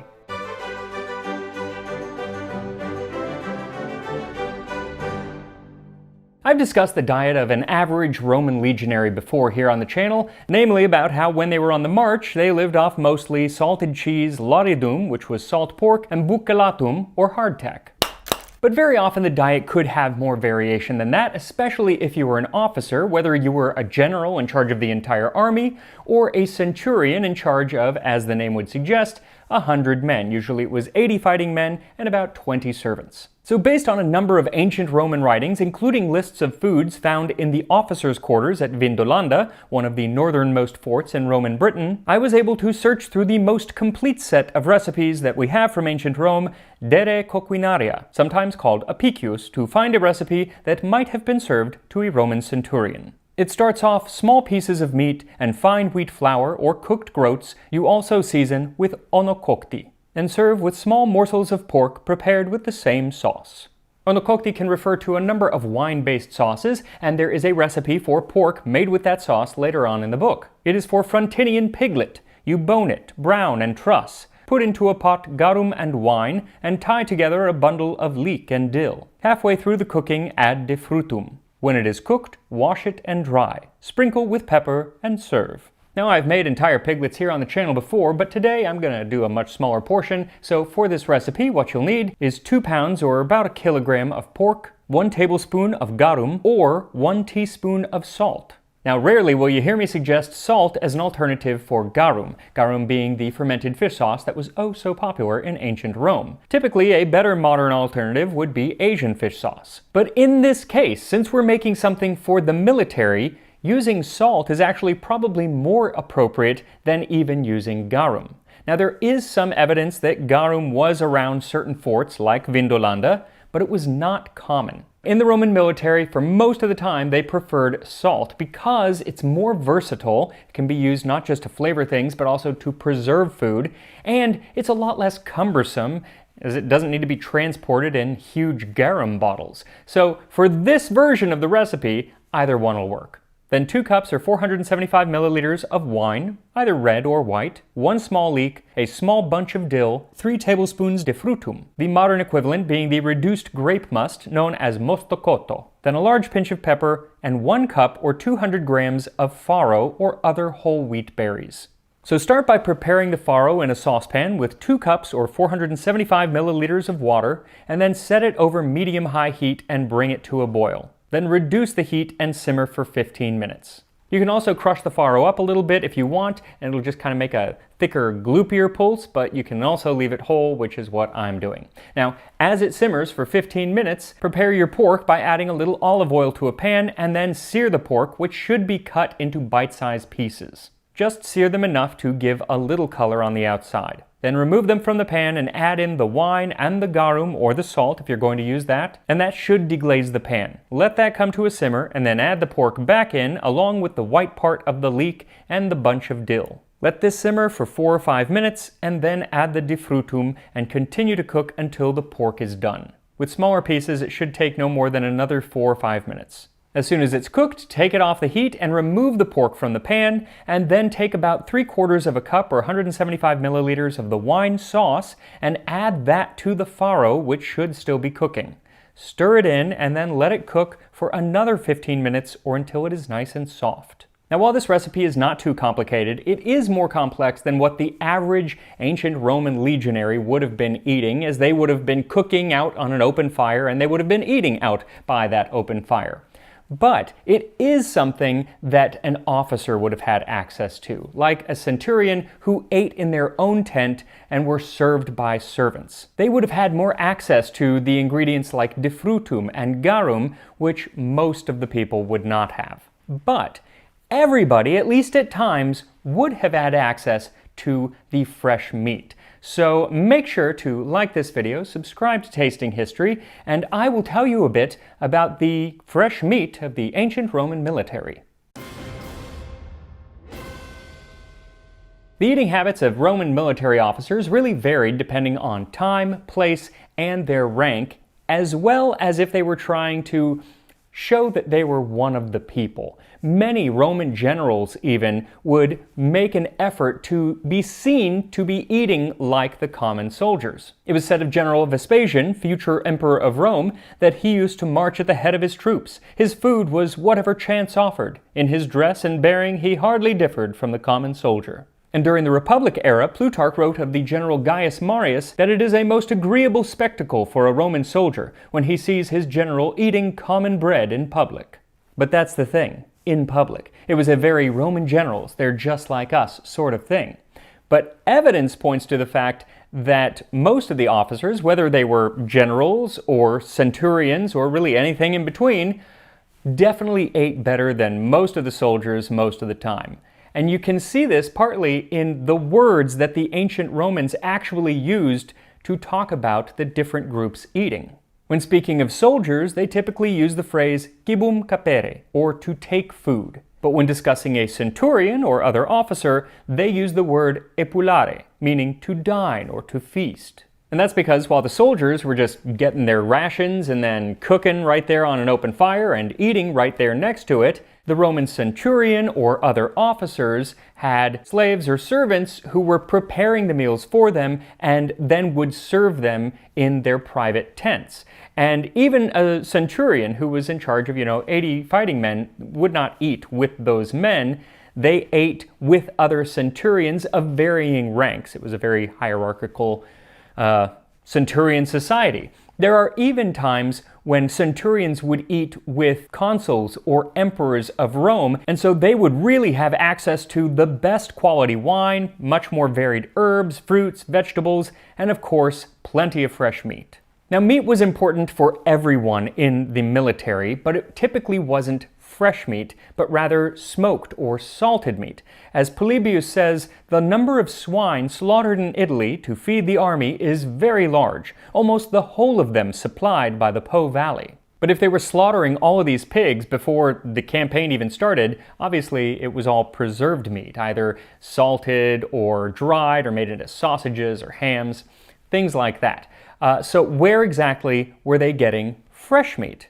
Well, it would often be acquired along the march. While the logistics and supply lines of the Roman army were incredible, not everything could be provided directly from Rome or the provinces, especially when the army was in distant provinces or in lands that were not even Roman territory. In those cases, the Roman military kind of had to live off of the land. There was a whole group of soldiers known as frumentatores who would go out every few days and acquire meat and vegetables and grain and other ingredients for cooking. Now, sometimes this meant simply foraging for food, but very often it meant purchasing it from local people, sometimes in a nice way, and sometimes kind of forced purchasing, and then there were times when there was actually pillaging, but it was not as common as you might think. And as the frumentatores gathered meat and other food, there were also aquatores who sought clean sources of water, and lignatores who gathered firewood, and then pablatores who collected fodder. The fodder fed the horses and the pack animals, but also fed another source of fresh meat, and that was the herds of animals, usually cattle, that accompanied the army, which were used to produce cheese, milk, and when needed, meat, which was prepared by the group of butchers who also accompanied the military. Now, some of these cows, along with pigs and sheep and goats, were slaughtered purely for food, but more often it seems that, at least in larger numbers, they were slaughtered for sacrifices to the gods, something called a lustratio, or purification of the army, which helped to ensure success in battle. Like before the Battle of Philippi, the army of Brutus and Cassius distributed great numbers of cattle for sacrifice among their cohorts. And then the meat would be cooked and served to everyone, no matter their rank. And I don't think it really actually worked, because Brutus and Cassius lost that battle pretty bad to Mark Antony. And Mark Antony's army was actually running low on supplies, and so they had to make sacrifices of just wheat. So maybe the sacrifice didn't really matter, and it was the general in charge of the army that really made the biggest difference. Now, even if the sacrifices didn't really play a big role in the outcome of the battle, the herds themselves could still play a pivotal role in combat, and not just as a wonderful source of calories. When on campaign in Iberia in 206 BC, the great Roman general Scipio Africanus used his herd of cattle as a method of luring his opponent into battle. He found a ravine that was particularly steep and then led the herd of cattle into the bottom, and then posted javelin men all around it and just sort of abandoned the cattle. When the Iberians quickly fell upon the animals, he let loose some of the javelin men. Well, flash forward 150 years, and Julius Caesar is on campaign in Iberia, and darned if those Iberians didn't try to use the same trick. But Caesar, neglecting the animals, attacked the men and conquered them. There are actually numerous accounts of Roman generals using food to entrap their enemies. Like Tiberius Gracchus, when in Iberia, upon learning that the enemy were suffering from lack of provisions, provided his camp with an elaborate supply of foods of all kinds and then abandoned it. When the enemy had got possession of the camp and had gorged themselves to repletion with the food they found, Gracchus brought back his army and suddenly crushed them. And it wasn't just the Romans, because the Numidian general Marhabal set out a bunch of, not meat, but wine when he was fighting some African tribes, and then to the wine he added mandragora, which was basically the ancient world's version of a sleeping pill. Then he provoked a fight and fled. When the barbarians captured the camp and in a frenzy of delight greedily drank the drugged wine, Maharbal returned and either took them prisoners or slaughtered them while they lay stretched out as if dead. Wine was actually just as important, if not more important, than meat to the Roman military, because a liter a day, which is what they typically drank, had 700 calories in it, and both good wine or bad wine that had gone sour, or just pure vinegar, was a wonderful antiscorubic, meaning it stove off scurvy. Or is it staved off scurvy? I'm not sure. Stove off scurvy? Staved off scurvy?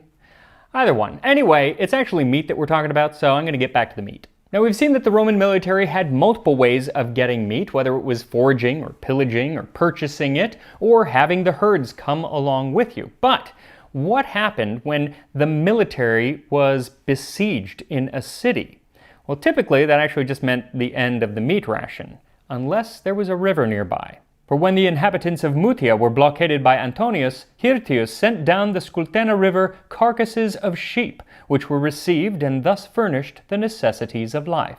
Now, as important as fresh meat was to the military diet, it was kind of seen as a luxury by most of the soldiers.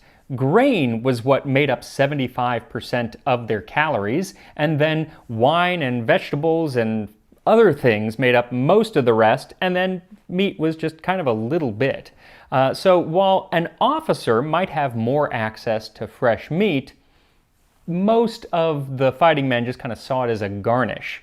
And so when there were times that they actually only got fresh meat, that proved to be a problem. Corbulo and his army, though they had sustained no casualties in battle, were yet beginning to feel the strain of short rations and hardship. They had been reduced to keeping starvation at bay by a diet of meat. And when Julius Caesar's army ran out of grain during a siege, they had to live off of exclusively fresh beef.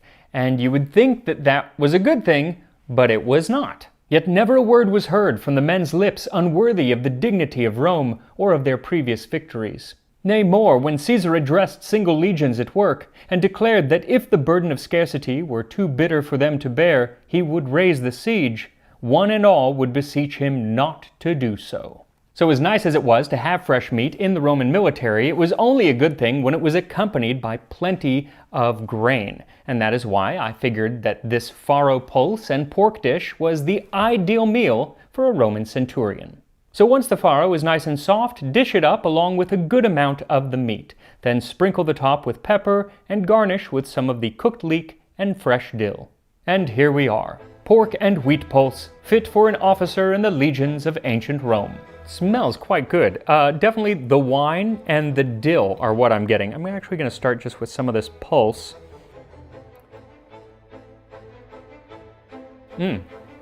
Super flavorful. You could grind it a little bit to make it smoother, but I kind of like it like this. Yeah, the onokokti, the wine sauce, really does elevate it, because otherwise it's just grain, kind of boring. This gives it some nice flavor. The garum is there, but it's very, very little. Again, if you wanted to use salt, that's perfectly fine. It's just that garum does add a really interesting flavor. Garum, however you want to say it. Now let me get some of the meat. I'm not going to hold it up. So it looks burnt. It's not, but it looks burnt because of the sauce that it was cooked in. But it smells really good. Here we go. Perfect texture. So there, what I'm getting is the sweetness from the defrutum, and actually I wouldn't mind a little bit more of it. What's nice is that while the wine is important, it's not overwhelmingly just wine flavored, which it can be if you've cooked food in wine. It can become overwhelming when that is really the only liquid that's in there, except for a little garum. The dill comes through, the leek does not. So I don't know if maybe it would help to like sear the leek to kind of release the flavors and then add it in. I mean, that's not what the recipe says, but with ancient Roman recipes, they're always kind of up for interpretation. But that's why I put a little bit of leek just on the plate. It also adds some nice crunch. Very different texture. The cool thing is there are a bunch of different textures. You've got the wheat, the farro, which kind of like pops in the mouth. It's soft, but still like toothsome. And then obviously, you know what pork tastes like or feels like, but then the crunchiness of the leek is really nice. Yeah, I would actually eat like a whole bowl of this. So maybe I could do a stint as a Roman centurion as long as I didn't have to fight, because I don't think I would be particularly any good at that. Anyway, make this. It's quite good. Try some of those new ingredients. Try some garum, or just use salt if you want, and I will see you next time on Tasting History.